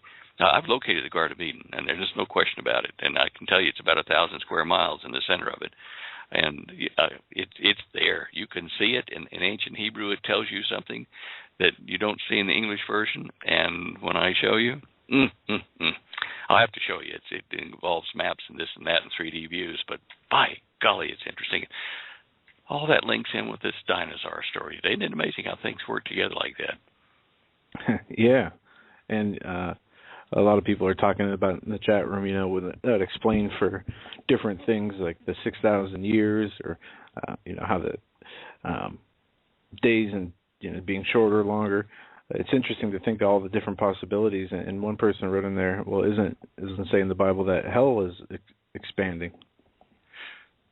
Well, I've had that question before, and, I don't recall the passage that says that exactly, but because the core of the planet is layered, there are voids in there, like empty shells, at least one between the surface of the Earth and the extreme core. And let's face it, the inside of a ball is a bottomless pit, and that's where they're locked up down there until they're released, for their battle. Okay, people can stop sending in now. We have our 10 entries for your gracious gift of 10 Garden Goal books. They're here. Excellent. And we've got some that went to Holly and some that went to me, and we'll compare the timestamps on them. And the first 10 by time that arrived here, we'll contact you later today or tomorrow and let you know how to get your free Garden Goal book, which is very important. That was a good idea, Doug and Joe. It really was. Well, again, you've blessed us with, Holly's blessed us with the knowledge, and you have as well. So thank you. Just thank you. And I just hope that the 10 individuals will be as blessed as we were. And Stan and Holly, thank you for being such great people, for doing what you do. Well, thank you. I guess we all do, what needs to be done. And you do your bit, we do ours, and a lot of these other guys that are on the wall that are watching for what's happening to tell the faith do theirs. And, I guess we all have to be constantly vigilant of ourselves to be sure that we're doing our job well and not, shirking or being lazy. We're in the last days of this long, multi-millennial march to the establishment of God here on the earth, and when things will be harmonic and wunderbar. And I'm in that respect, I'm glad to be in this generation to see this happen for real. And the downside, of course, is having to endure the stress of the times and the threats of it. But we know the good Lord doesn't give us over to fear, and so we just must remind ourselves every day to count on Him and say, look, this is your day, and protect me and my family and the things you put in my charge, and get on with the day, and don't be sitting around, worrying unnecessarily. Just do what you got to do.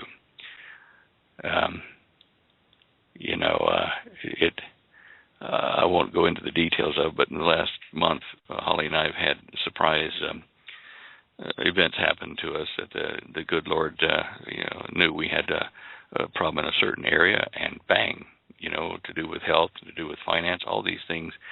Strange solutions to those come, but they are blessings and miracles from the good Lord. And I marvel at it. I shouldn't, but I certainly thank Him for these things. It's interesting how we've experienced this too, and I'm sure the listeners, folks, you listening to this program, sometimes I think, Stan, when I'm so bullheaded, for example, I see a problem and I fashion a solution in my head. I think, okay, this is how I'm going to solve this, or this is what I'm going to do. I make my plans, and I'm sure God does chuckle a little bit at that.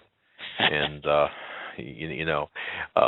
the best solutions arrive when I stop, pray about the issue, and just turn the problem over to God. Say, look, I need help, and then that it's amazing how well that works, and not fight the solution. A lot of people, it seems to me, and at least I did this, I fought the solution.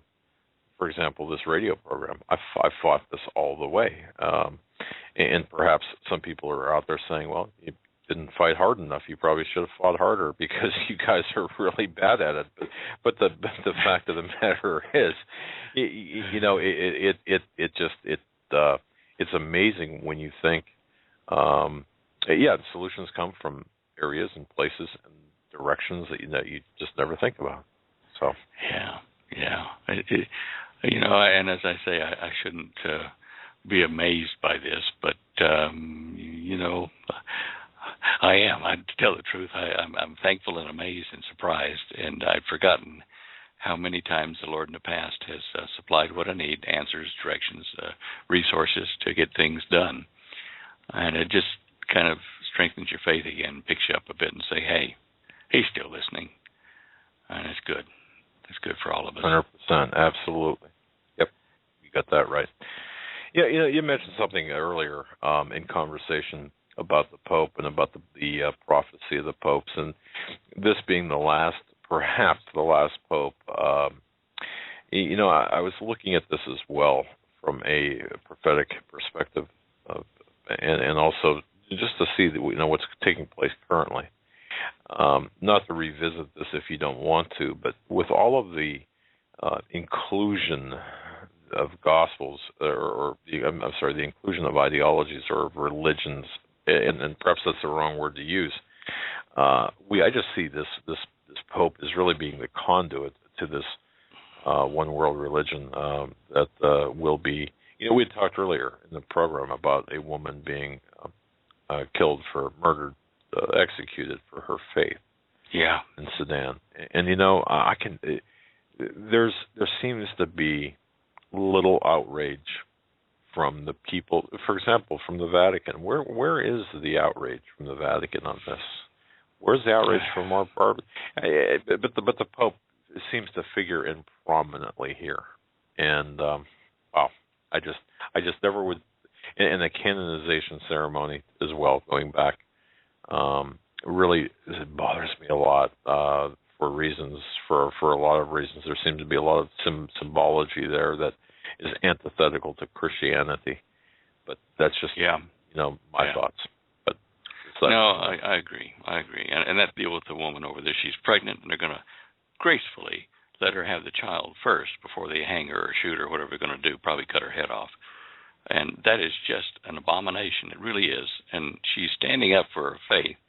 And I looked at that, and I looked at myself in the mirror, and I said, would you be that strong with the guy there with the sword going to cut your head off if you don't, support Jesus? And I'm thinking, well, I sure hope so. But it would be a frightening thing at that point, wouldn't it? Absolutely. She's chained to a wall in her cell. I mean, just, gosh. That cannot be a religion of peace. No way.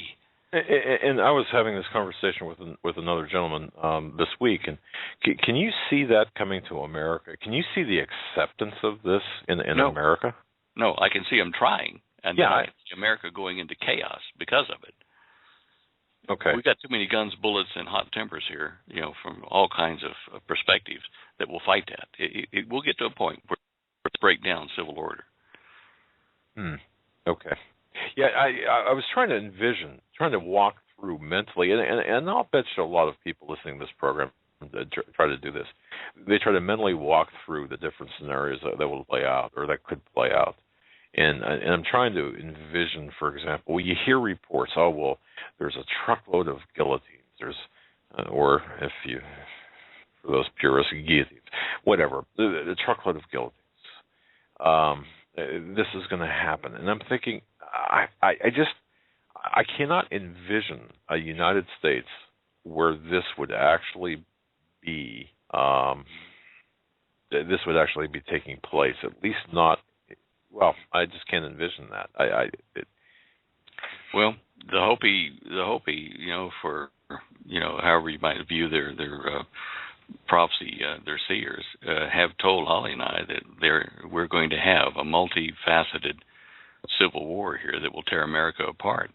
And I know some of the Hopi are Christians, some are traditionalists, with the shamans and things, but other Native American people have expressed similar thoughts that, we are similar prophecies that we are going to see massive, multi-fronted civil war that will destroy America and allow foreign troops to come in as well, they say.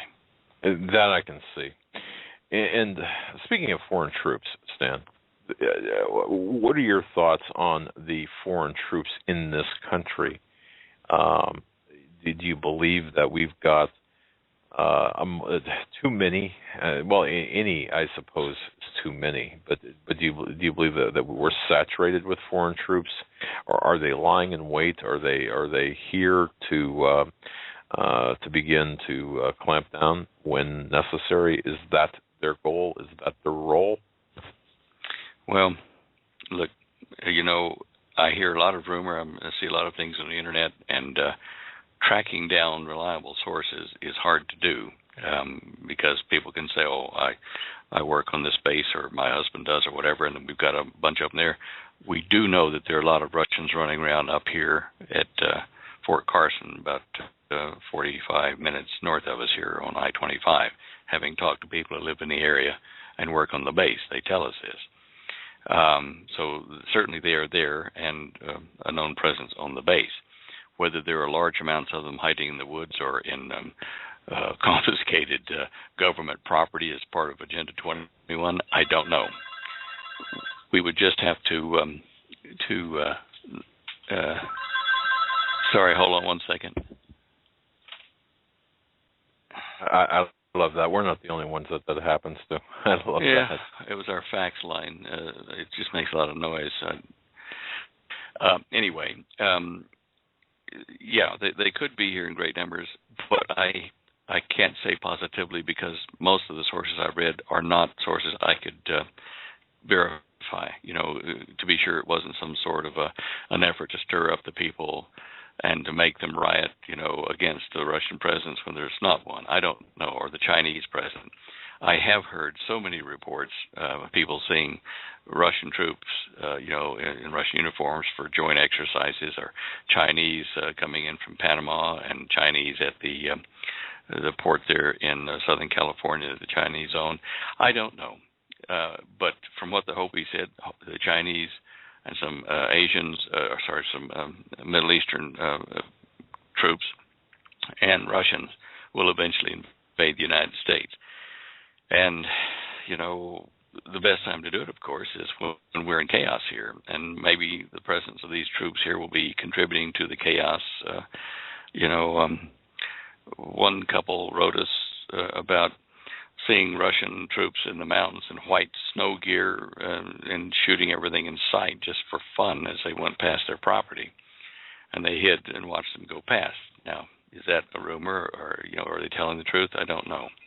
But that's the kind of stuff that we're faced with, and it's a time to, be able to protect yourself, not only against government troops here, but against foreign troops. We've been betrayed by the White House and the powers behind them. And that was kind of where I was going to. I can see the breakdown of society. I can see the civil war, the break along income lines, the break along racial lines, and too, one of the, and I would urge people to think about this. When we talk about race, people automatically think black and white or minority and Caucasian, however you want to define that. But I'm also thinking of race in terms of lineage now. Now I'm getting out there a little bit, but the Cain lineage versus the seed of Adam. Just think about that. But having said all that,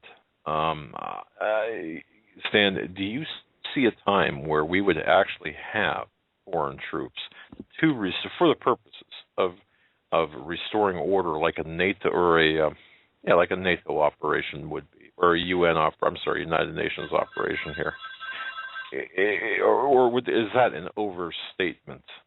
Do you think? No, that's not an overstatement. It's a possibility, but something is going to spark civil war here, and if it's prior to that, that's one scenario. If it's after that to help restore order, understand that these troops and the governments they come from basically would want to loot America when it's down because of the atrocities that America has committed in the world, and because they're jealous of our rich land and whatever we've built here. All these things can play into any foreign troops being on our soil, and when you bring them in significant numbers to quell an uprising or civil disorder, you in essence turn the country over to a foreign government, and you're defeated. You're done. So however it happens, it won't be a good thing at all. Exactly. Okay. Yeah, it's just oftentimes I do reflect. I try to take some quiet time and reflect and try to think out scenarios and kind of strategize, and just sometimes you wonder. And we have had some very legitimate reports about Russian, particularly Russian agents Russian military or appearing to be military in certain areas of the country that certainly don't fit. Now that I do know some of the sources, and I know that they're not prone to being making hyperbolic statements. So it just seems to me that we're getting more and more and more of these reports, and my question is, to what end? That's all. All right. Well, listen, you have listeners all over the world, and I got an email from a lady. I won't say her name, but she'll know who she is when I say she's from Trinidad, and she's a Christian woman, and she shares a lot of opinions that you and I have about the current administration, which is anathema to her neighbors down there in the Caribbean, because most of them support the current White House administration because of the race issue. She said to me, I'm a woman of color. She says I'm a Trinidadian, but she says I don't like Barack Obama because he's evil. I've seen that in an instant vision when he was running for office. And she said another thing. She said about 5 years ago I was reading on the topic of the abomination of desolation in Matthew, or Mark, she said, but I think it was Matthew, when suddenly a vision of a huge bomb sitting on the mercy seat in the Holy of Holies appeared to me. Of course, I dismissed it as an overactive imagination, she says, but the vision has never left me. Apart from the fact that all the experts have always talked of a statue, I don't know, or probably have not acknowledged that I've ever seen anything before. I still get the chills when I think of it. But your statement on the Hagmann show would explain the admonition to get out of the area immediately, and it makes sense that it's an atomic bomb that the Antichrist puts on the mercy seat in the new temple to control all the religions and the religious zealots that are gathered together there in Jerusalem.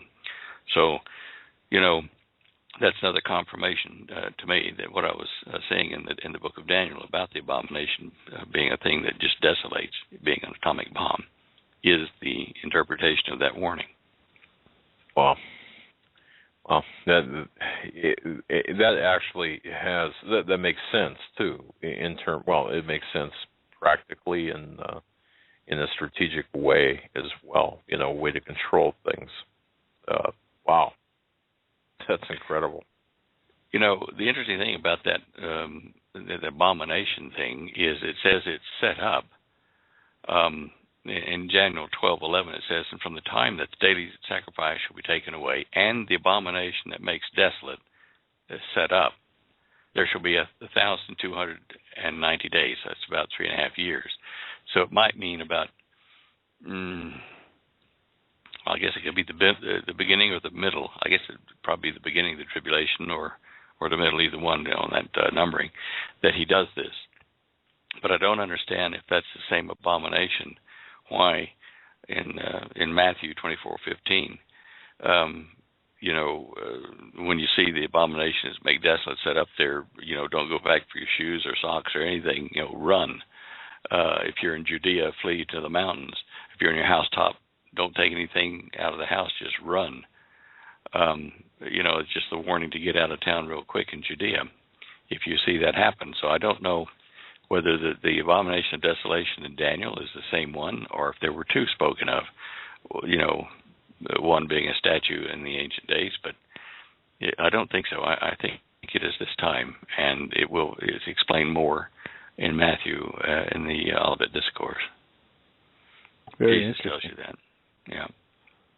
And I don't know if people always, I hear it from people in emails and phone calls, and I myself go through it, and I know others go through it. You feel the tension and the increase in strife and stress as that comes and goes in periods. And at least here on my end, it feels like it's a period of building up again, and hopefully nothing happens. But it could be a personal thing. It could be something else. But whatever it is, it does seem to be building. Yeah. Well, guys, are there any questions that we need to answer before we close down for the evening? Or no, I think as long as we covered everything you wanted to touch on, I think we're good. I think we hit most of them. Holly will probably tell me I forgot something, but I claim old age on that. Oh, I'm going to send something to you in your Skype, and then we'll have to talk about this next week because this is interesting, and I don't know. There's metallic balls that were apparently falling out of the sky onto the ground in China, and What was falling out of the sky? Metallic balls. Are they like 2 or 3 foot diameter? They said that they're a diameter of 70 centimeters, weighed around 40 kilograms. Yeah. I placed a link to the RSOE report in the Skype box there. Okay, I've got it. I'm looking at it. And there's a picture of these. I'll have to see if I can find it. But that's just one question about John Boehner. Let's see. Yeah, I don't know if I have the pictures handy here. A lot of fluids that need to be pumped into something in space are packed into spherical containers where they're pressurized, and that enables them to get a constant fuel flow out of them. So fuel containers in orbital things are spheres like that, and they usually have 1, maybe 2 holes in them where they were attached to something that they were feeding. It might be that. I've seen a number of these metallic spheres in the past 20, 25 years that have landed. We've had some fall in the Western Australia there, as I recall, many, many years ago. But anyway, where's that? When you get that picture, put it in the thing here. I'll sit on that until it comes. Okay. Yeah. Oh, goodness gracious, guys. I was just fixing to tell you thank you for your help on this ebook for folks. And another listener here just followed suit. She says, I'd like to pay for 6 more people who need to see it. Isn't that incredible? Isn't that incredible? Awesome. Thank you, Betty. God bless her. It's I mean, if we can all just get together and help people, that's what it's all about, especially in these times. People need to have faith, and people need to help others and do whatever we can. I mean, that's really what it's all about. We're going to need all the help we can get as we progress into this really bad time period. And in our prayers, we should all be asking the Lord to strengthen and provide for the needs of all of our fellow believers, to unite us into that one great witness, the bride. And I do this every day. Not only do I ask for protection and provision for my household and our needs, but for all the needs in the households of all of my fellow believers. We have to support one another that way. Absolutely. Stan and Holly, thank you. Stan, thank you so much for your gracious gift of time, and that goes to Holly as well. Because I know that you could be doing other things with Holly during this time period on Tuesdays, but it's so valued. People look so much forward to your appearances. We thank you so much for being part of our program, part of our show. You bet. Well, it's our pleasure and, part of our task to help just like you do. And, Joe, I did get that picture, and it looks like a fuel container to me. Okay. I appreciate it. It's interesting, to say the least. I could be wrong, but that's what it looks like on the surface. It's certainly an unusual fuel container with a little spiky half shell around it and everything. It looks like the top part could have had heat exchanger vanes that were damaged in reentry, but it looks like a broken eggshell around it out of metal. So, it's a new one, but that would be my first guess. Well, thank you for that, and something I'm going to keep looking on to see if I can find more. So, edition of the Hagmann and Hagmann Report. It's the 20th day of May, 2014. It's hard to believe how quickly the days are flying by as we go through the months. The summer is almost here. The reason we play, for example, the clips during the breaks that we do is for people to listen to them and to remember them and to really understand them. And I've gotten a couple of emails that are saying, well, I want to play something different. Well, we've got to understand the basics, don't we? We need to understand the basics of what's taking place, what we're seeing today. And part of the basics is to look back in history and really get a good understanding of what's going on.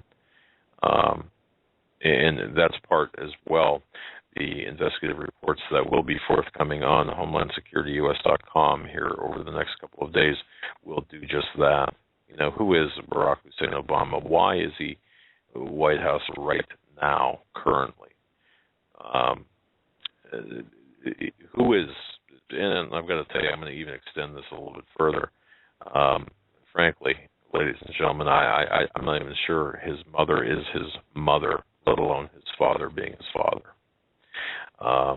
The organization Subud is perhaps one of the most influential organizations with respect to what's taking place with Obama, what we're seeing right now, the Fuddy case. We will have updates with respect to Loretta Fuddy, the records that are that will be released or supposedly being released based on your efforts. Thank you so much. We do have a lot. I've got seriously, if I'm not on doing investigative reports or doing the show, I am writing notes to those people, sending things in, whether it's letters, emails, trying to respond to everybody. I just want everyone to know that lack of response on my part is tardiness as opposed to ignoring you. Just understand that. We've just been so overwhelmed with so many things, and we're just so grateful that we've got perhaps one of the most intelligent, well plugged in, most caring audiences in the world. We received. I just want to thank. Let me just grab this here. I smiled when I got this in the mail. Just want to say thank you so much to Juan from China. Sent a note in from listening in China. I'm going to read a little bit of his note because I think it's so important to get an international perspective. This is someone who I admire as a listener. I admire his acuity with respect to what's going on. He writes, greetings from China. And he says, you guys remind me of that old TV series named Simon and Simon. I remember that. The Chinese economy is contracting, as well as the rest of the world. More foreigners are losing their jobs here and going home. You folks know the numbers. What I do want to report is the availability of buying precious metals in China. Folks, please listen to this, because this will apply to all of us. All the banks sell bullion directly to Chinese customers. Now here's the kicker that he writes. The premiums for gold are from 10 to 20%.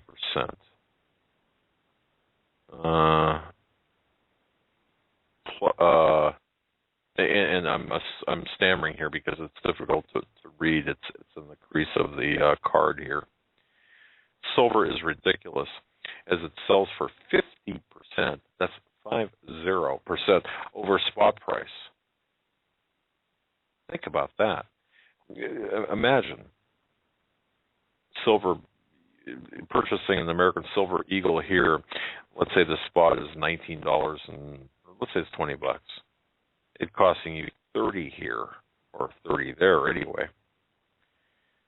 But even the Chinese Postal Service are selling bullion. So, folks, just understand this. If you want to really preserve, if you've got the ability to and want to preserve your wealth, I would definitely suggest seeking precious metals, given the fact that the Chinese are openly, they're actually pushing their citizens to protect their wealth via precious metals. That should speak volumes. One, thank you so much for your very colorful and very interesting card from China. Yeah, that's excellent. We're going to go to the phones. We're going to go to BP Earthwatch first. He's got something interesting he wants to share with us. And BP, it's great to have you on the Hagmann and Hagmann Report. What's going on tonight? Good evening, Joe and Doug. How are you guys? Doing great. Good to hear from you again. Well, great. Thank you for taking my call. I saw your message. Doug, are you going to be in D.C. this weekend? I'm trying to work the logistics out. Possibly. Well, I'll just leave it at that. Possibly. There you go. Well, I understand. I understand completely. It would have to be I'd only be there for 36 hours. Well, listen, every little bit of coverage is going to help, because everyone's aware and no one expected mainstream to cover this. But we're going to be rolling in Friday and stay through Monday, and I'm going to try to cover 6 events. And I've talked to a couple other folks about being able to have an outside outlet as far as calling into a show, and I'm going to have my stuff going up and stuff like that. But everyone's aware of the coverage that we saw. We started on the 16th, and to be honest with you, we all thought we would have probably dozens, maybe hundreds of Ustream or live stream feeds out of the area as they started the Operation American Spring there with Colonel Harry Riley. Well, it didn't happen. We saw just a few. I think Pastor Wiley Drake has come on a couple times a day and got out, and a few other shows, but it's definitely been subdued. Again, not expecting it from the mainstream, but especially from the YouTube community and things like that. I thought we would see more coverage, and I wanted to find out why. But this weekend we have the Rolling Thunder bikers coming in, and that's basically a POW and MIA group. They've been doing it for years. They're not doing it because of OAS. It's I think an annual Memorial Day event. It is. I've been to probably a dozen of those events over the years, and it's a magnificent thing. If you've never seen it, wow! That's on Monday, I believe, Monday afternoon or Monday morning. It begins. Well, what they're doing, and I have the itinerary, and there's 6 events that they're sponsoring. Well, not sponsoring, but that they do every year, and that's where we're going to try to be sending our live feeds out. And you guys, I think, broadcast on Friday and Monday. And if I can, I would love to have like maybe 5 minutes to call you guys as a live report in case they're trying to shut down some of the Ustream feeds and things like that. But if you've got a second, if anyone would like, I can give you the quick itinerary of the 6 events. And these are the major ones because these are the only ones that I think mainstream will be there for. And we have a backup plan going into this thing. But on Friday, May 23rd, Doug, is the Candlelight Vigil at 9 p.m. Eastern. This will be my first broadcast. It's at the Vietnam Veterans Memorial in D.C. Now, Saturday is the next day. That's the 24th. Thunder Alley is what they call it. It's open all day starting at 9 a.m. Saturday, Sunday, and Monday. And this is kind of going to be good because of the heat. They're going to have vendors and food, speakers, and music. This is at 22nd Street and Constitution Avenue. You probably know where that's at. You've been there. Later that afternoon, and this is where the big press is going to be, and if anybody can be there at this time and can get an outlet, it would be good. But Saturday, May 24th, the wreath-laying ceremony is at 11 a.m. Eastern at the U.S. Navy Memorial. Now, that's 701 Pennsylvania Avenue, Northwest. That's on the plaza. Then you go to Sunday, May 25th. The Rolling Thunder will assemble at the Pentagon parking lots at 7 a.m., and they're going to, from the reports that I saw, they're going to, until noon, stay there. And then that afternoon, again, Sunday, May 25th, is what they call saluting our troops after the run. And that's the stage is set north of the Vietnam Veterans Memorial in D.C. Then the last day, on Monday the 26th, is the National Memorial Day Parade on Constitution Avenue and 7th Street Northwest. So there's 6 events in 4 days that will be where we have the most people that are there since the beginning back on the 16th. How many people, can we get an accurate number of how many people responded on the 16th of May for Operation American Spring? Well, I don't know. Just from looking at the videos, it looked like from 1,500 to 2,000. What would you say? Maybe something in that area, was it? It wasn't what they expected, but it was very low turnout, and there was a lot of people that took advantage of that. And I've noticed it in the comments on my Blog Talk channel and YouTube and website that there was a lot of people saying, well, this is very disappointing, and it was kind of negative because Colonel Harry Riley and these folks, they made the first step. They took that step forward for the rest of America, so they shouldn't be downplaying that. They should be promoting that they're there at all. But this weekend, the reason I'm coming in there, and I'm going to, what I'm doing is representing 80,000 YouTube subscribers because they're helping me do this. But we're going in for 4 days during the peak of the crowd of 150,000 bikers that are mostly veterans. Now, you're going to have another probably 100,000 this weekend for Memorial Day, the laying of the wreath, things like that. So you can easily estimate 250,000 or 250,000 people. We know Rolling Thunder has said 150,000 of them would be there. Now, they're not directly associated with the OAS movement. That this is their regular deal, you know that. But there's been many, and I had a lady get in touch with me, said that her son and her husband, who are members of Rolling Thunder, are very aware of Colonel Harry Riley and the OAS project. And they're going to be there to support him.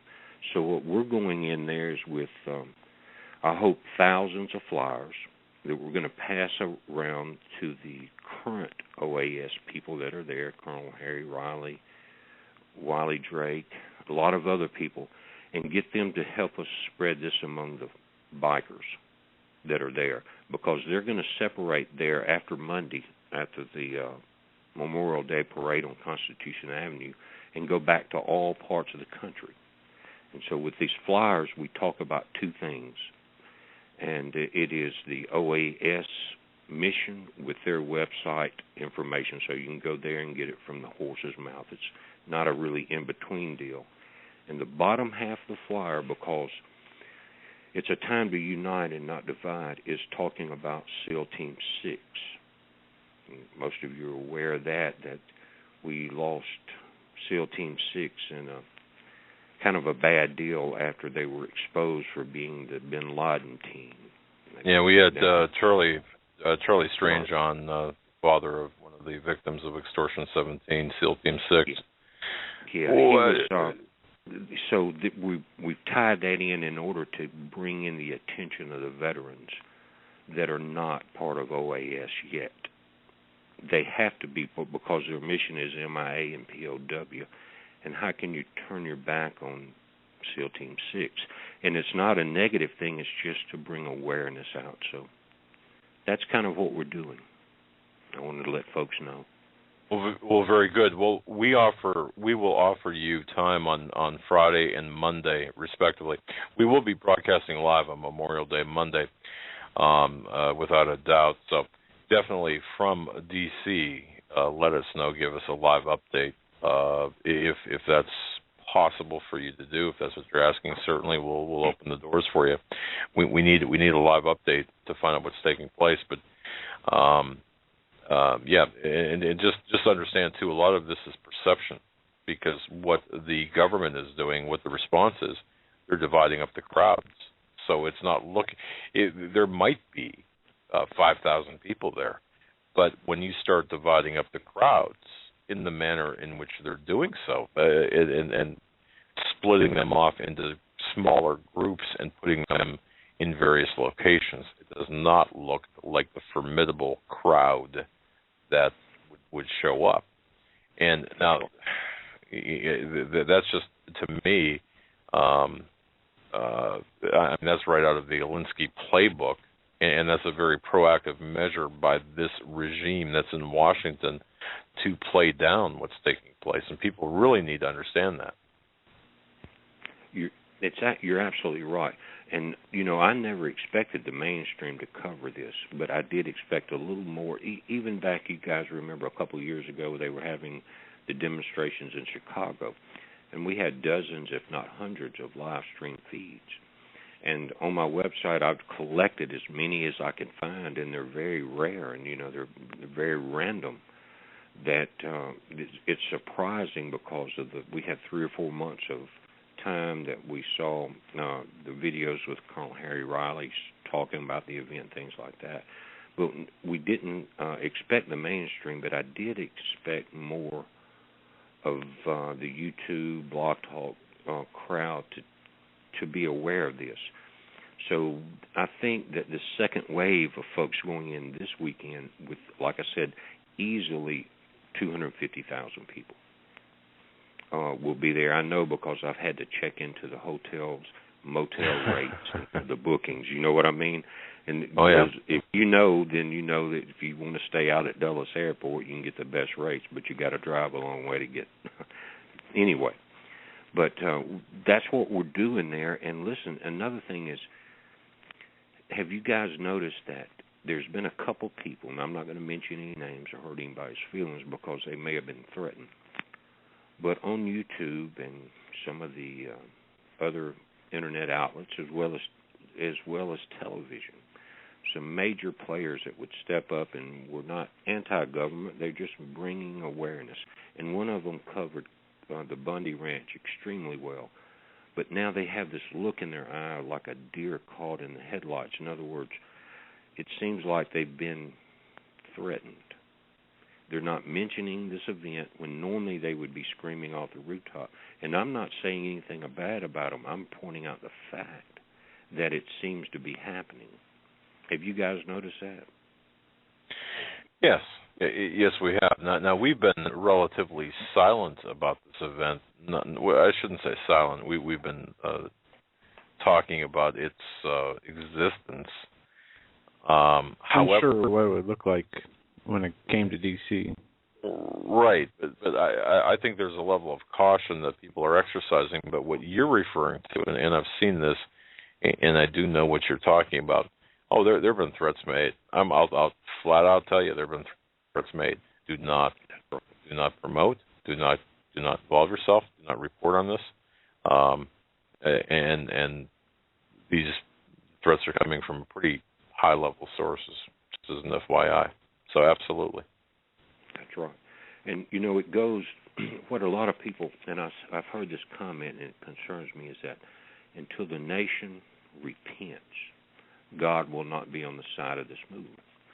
But, you know, there's a lot of people there, and Colonel Riley has said that he has asked God to move with him there. And in the Old Testament, it talks about when God chose 300 out of thousands to attack an enemy of thousands. But he chose 300. And he did it because he said, I don't want you to take credit for it. I want you and the enemy to know that, God, I did this. So it doesn't take very many to make a movement like this to happen.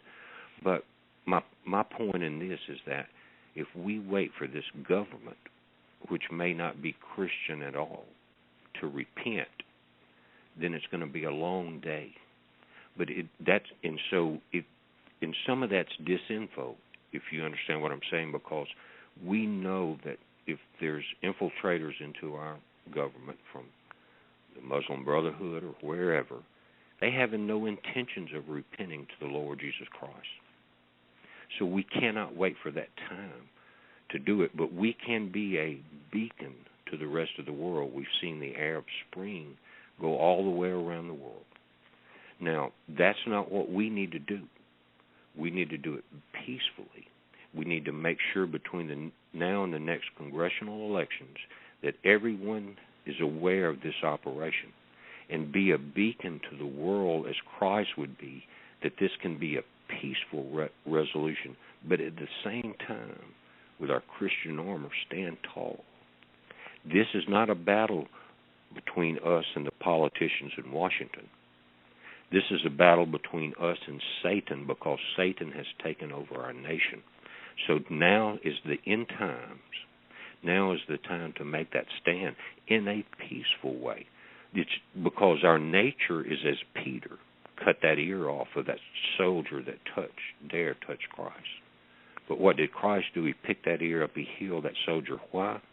Because in a peaceful way, that soldier probably told and spread to thousands and thousands of people at that time, and now through the New Testament, that Christ healed him. He had to be the Messiah. So now the United States can stand as a beacon to the rest of the world that there is another way, that the power is in the people. Yeah, I agree with you on that. Except to say this, okay, I do believe that was the that did happen in terms of that soldier, the Roman soldier, going out and saying, "Hey, I was healed. Obviously, this is the Messiah." On the other hand, I believe that the intent, the reason for Christ saying no, is because that was his time. He was fulfilling prophecy, and he had to go through the steps. I mean, he came for that particular purpose. Correct. And so yeah. So and the reason I say this is I've been getting a lot of emails with respect to when to protect yourself, when not to, and the divisiveness among Christians that I've seen is so horrific right now. It's personal. It's absolutely personal and very horrific, and it's only going to get worse. But things that you would say, or I would say, or anyone would say, are blown so far out of proportion and taken and used as a hammer against the word. And I just I feel very strongly about this. I feel that we are being, that the smoke of Satan, the smoke of hell is entered into the body of what we're trying to do. And I have never received so many nasty, vile, vicious emails about different people in attempts to. This is the other thing too. I'll tell you this flat out, that there are a lot of people out there attempting to divide us by name, or just by alliance. Okay, it's extremely vile, vicious, and aggressive. And we've got to recognize it for what it is. So I just want to kind of throw that in there, too. Well, listen, I've been the brunt of it for several years, and I do recognize it very, very quickly and understand exactly where it's coming from, because Satan would do anything to stop the spread of anything to do with something righteous, regardless of what it is. We've seen the attacks from day one from that. But guys, I won't take up any more time of your show. I just wanted to mention that and kind of make everyone aware of what's going on there, and that don't be talking about violence, because no one wants chaos. Do you want your house burned down and your family raped and pillaged? I mean, do you really want that? No, you don't. We've seen that. Don't be promoting that, because that's what the government would love to have as a false flag in order to bring martial law. We're all aware that under martial law, the elections stop. You know what I'm saying? Sure. That's right. And so here's what a lot of people have said about this OAS, American Spring, is that what if someone in that group maybe attacks a police officer or something like that? Or what if someone infiltrates and pretends to be part of the OAS movement and attacks a police officer and brings the heat down? It goes even deeper than that, because we're seeing a Star Wars movement right now between Russia and the U.S., and we know how Putin operates. It could go even to be a disruption while he occupied Ukraine. What if he would, and don't say he won't send people into another country to overthrow it. We've seen it with Ukraine and Crimea. What if he sent people into Washington, posed as OAS, to disrupt, and then have all the attention brought over here to the United States while he finishes that taking over the Ukraine? There's a lot of possibilities, that's all I'm saying. Be aware of it. Putin's a pretty sly fox. Absolutely. And BP, I want to thank you for keeping us updated and for the time you're taking out to report on this event. And we'll absolutely have our phones open to you. Just let us know when, I know Monday you said, but anything else comes up, you just let us know and we'll get you on here as quick as we can. Are you guys in Eastern time? You're welcome, Joe. Yes. Okay, well, at 9 p.m. Monday, we should be live at the Vietnam Veterans Memorial, and I will come in and log in, but it will be from a cell phone number and not here from my office. And I'll make a note here, so and just in case you can't do that, you won't have to. I'll know you're calling in then 9 p.m. Monday. And right in that time, you never know how the reception's going to be and things like that. We're going to have 3 cameras and a tablet, and trying to live stream, Ustream, and so. But I will look for the call at 9, and I'll definitely. Okay. That's one of the things that I'm putting on my schedule, is these contact points to get out from that area. Okay, and then we'll connect further off there, and that way, we can connect a cell phone. We can even call you if there's some issues. So. You got it. Well, that's what I'll do. I'll contact you early with my number. Sounds good. And you be safe out there, and we'll talk to you. We'll talk to you then. Well, listen, God bless you guys for what you do. Thank you. God bless you too. Take care. All right. Bye. That was BP Earthwatch, his YouTube channel. BP Earthwatch does a bunch of great videos and informative videos, and who will be in D.C. on Memorial Day at the American Spring, and will be calling us with updates that should be interesting. We're going to go back to the phones now. We have about 20 minutes left at 661-244-9839. We're going to go to area code 805. 805, you're up next. You're live on the Hagmann and Hagmann Report.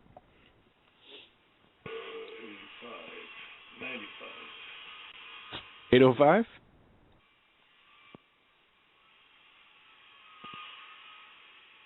All right, we'll come back to you. We're going to go to 510. 510, you're up next. You're live on the Hagmann and Hagmann Report. Hello. Good evening. Yes, I was listening to one of your guests. It was a couple of weeks ago. I forget who exactly it was. I heard the last part.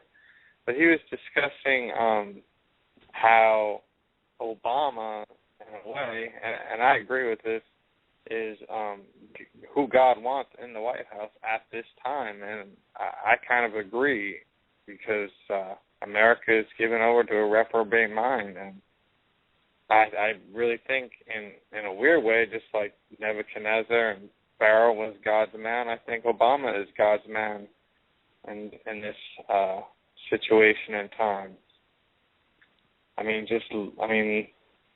Well, we get the government. We get the government we work for, earn, and deserve. That's the words from our intelligence insider. And if you want to talk prophecy, or if you want to talk from a biblical point of view, I suppose the argument could be made that we're watching prophecy be fulfilled. Now, whether God, I find it hard to believe that God would want to see this man in the White House. However, kind of like a father with a son or a daughter, saying, well, this is, I really want this. I want this. I want this. I want to buy this car. No, the car's a limit. No, I want to buy it. Look, I've done everything. I want to buy it. And, well, okay, this is what you really want, and that level of free will is in there. So, but I can't imagine God being pleased. Yeah, I understand what you're saying, and of course not. Of course, God doesn't want abortion and all this stuff going on, but I agreed with the way he said it, the point he made, and God's tried to protect us from stuff, but we just want to keep pushing and pushing through, and we just got to get, there's things that happened this week that with me, it really didn't happen, but if I would have went the way I wanted to go, it would have been a bad incident, and God had me leave this place where it was at. It was actually at a hotel, and then there's a big fight and all that stuff, but it's just listening to God, and that was just the point I was going to make. It was interesting, and I think God is going to use the foreign troops to, kind of cleanse the land almost. America's an abomination. I've been reading websites. I think it was maybe Steve's website where he said in China they don't even allow porno. Can you believe that? In America, we're the biggest producers of porno in the world. Yep. So I'm just, but there's protection too. The Bible says, So I was just agreeing with the man that you had on, and it's a very interesting show, especially about the dinosaur flying. It was like very heavy, and the gravity and stuff. And keep up the good work, guys. I appreciate All right, brother. Thanks for the call. Very good call. God bless. All right. Well, very good. Moving along, Joe. 720. We're coming to you next. You're live on the Hagmann and Hagmann Report. What's on your mind tonight? 720. right, we're going to go to 407. 407, you're up next. You're live on the Hagmann and Hagmann Report. Hello. Good evening. How's Florida doing? It's doing good. Good. The weather's great. There's a lot of stuff kind of wacky about it, but the weather's great. Hey, I just wanted to call. I was funny. Stan was talking about the Pope and stuff, and I had this experience at work the other day. I work in a very kind of liberal environment, and the woman that I work for is she works a lot with transgender and gay and lesbian people, and she kind of champions them and stuff like that. And I walked in, and she had the Time magazine on her desk, and it had the picture of the Pope. The Pope was named Man of the Year. And so I said, "Wow!" I said, I was totally unaware that had happened. So I said, "Wow!" Knowing what I know about the guy, I said, "I can't believe they named this guy.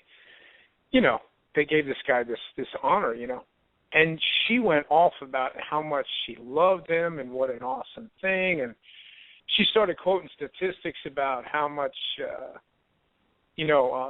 not only non-Catholics, but he has this amount of favored rating with non-Catholics and, non-religious people, and this amount of really kind of great numbers with his approval rating, And so I said, yeah, it was kind of strange. And I just wanted to see what you would say. I said, I heard the other day he was thinking about baptizing aliens.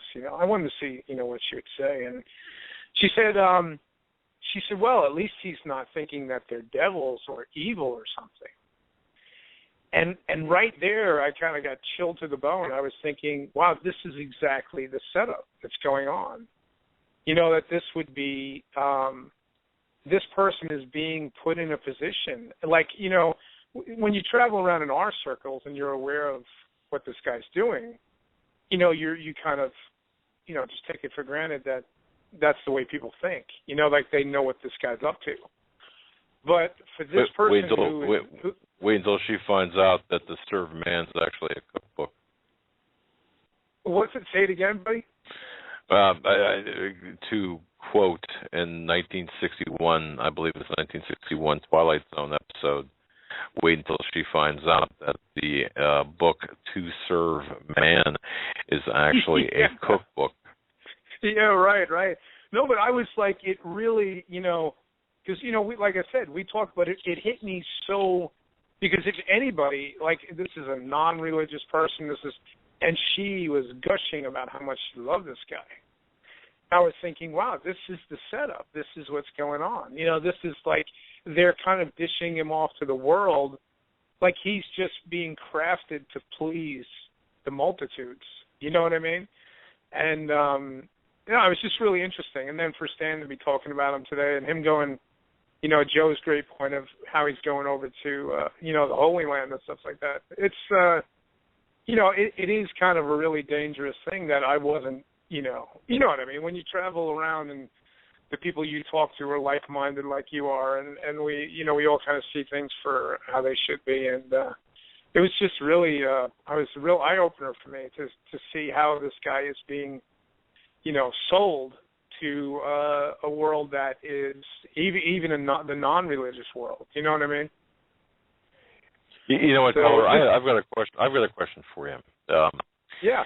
How many people in your circle of friends, family, work, coworkers, whatever, can you have a cup of coffee with and have an honest intellectual discussion about the real events that are taking place? I'm talking about the demonic, the good versus evil, the great deception. How many people can you do that with? That is a great question, Doug. I was thinking about that the other day. In my line of work, if I even brought up any of that, I'd be fired the next day. There's no doubt about it. There would be no grace.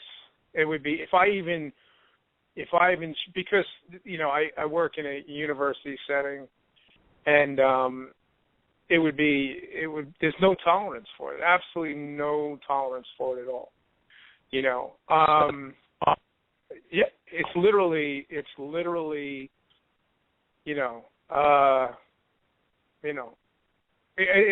absolutely amazing. It's come to the point where, I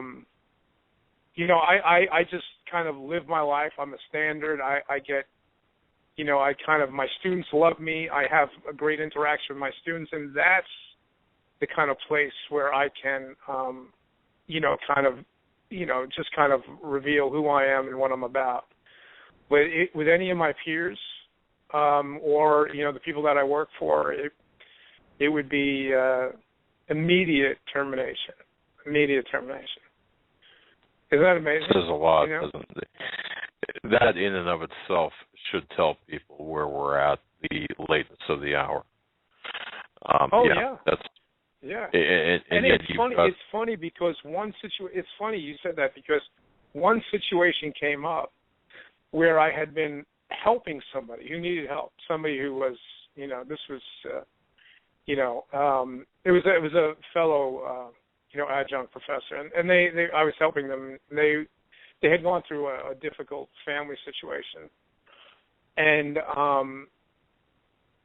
I said, I listened off the record. I said, I don't know how to deal with this outside of my faith. I said, if you're asking me to help you, I'm going to help you the only way I know I can, and I'm going to deal with it outside, with my faith. And I said, I care about you enough where I'm going to, this is the way I'm going to go about it.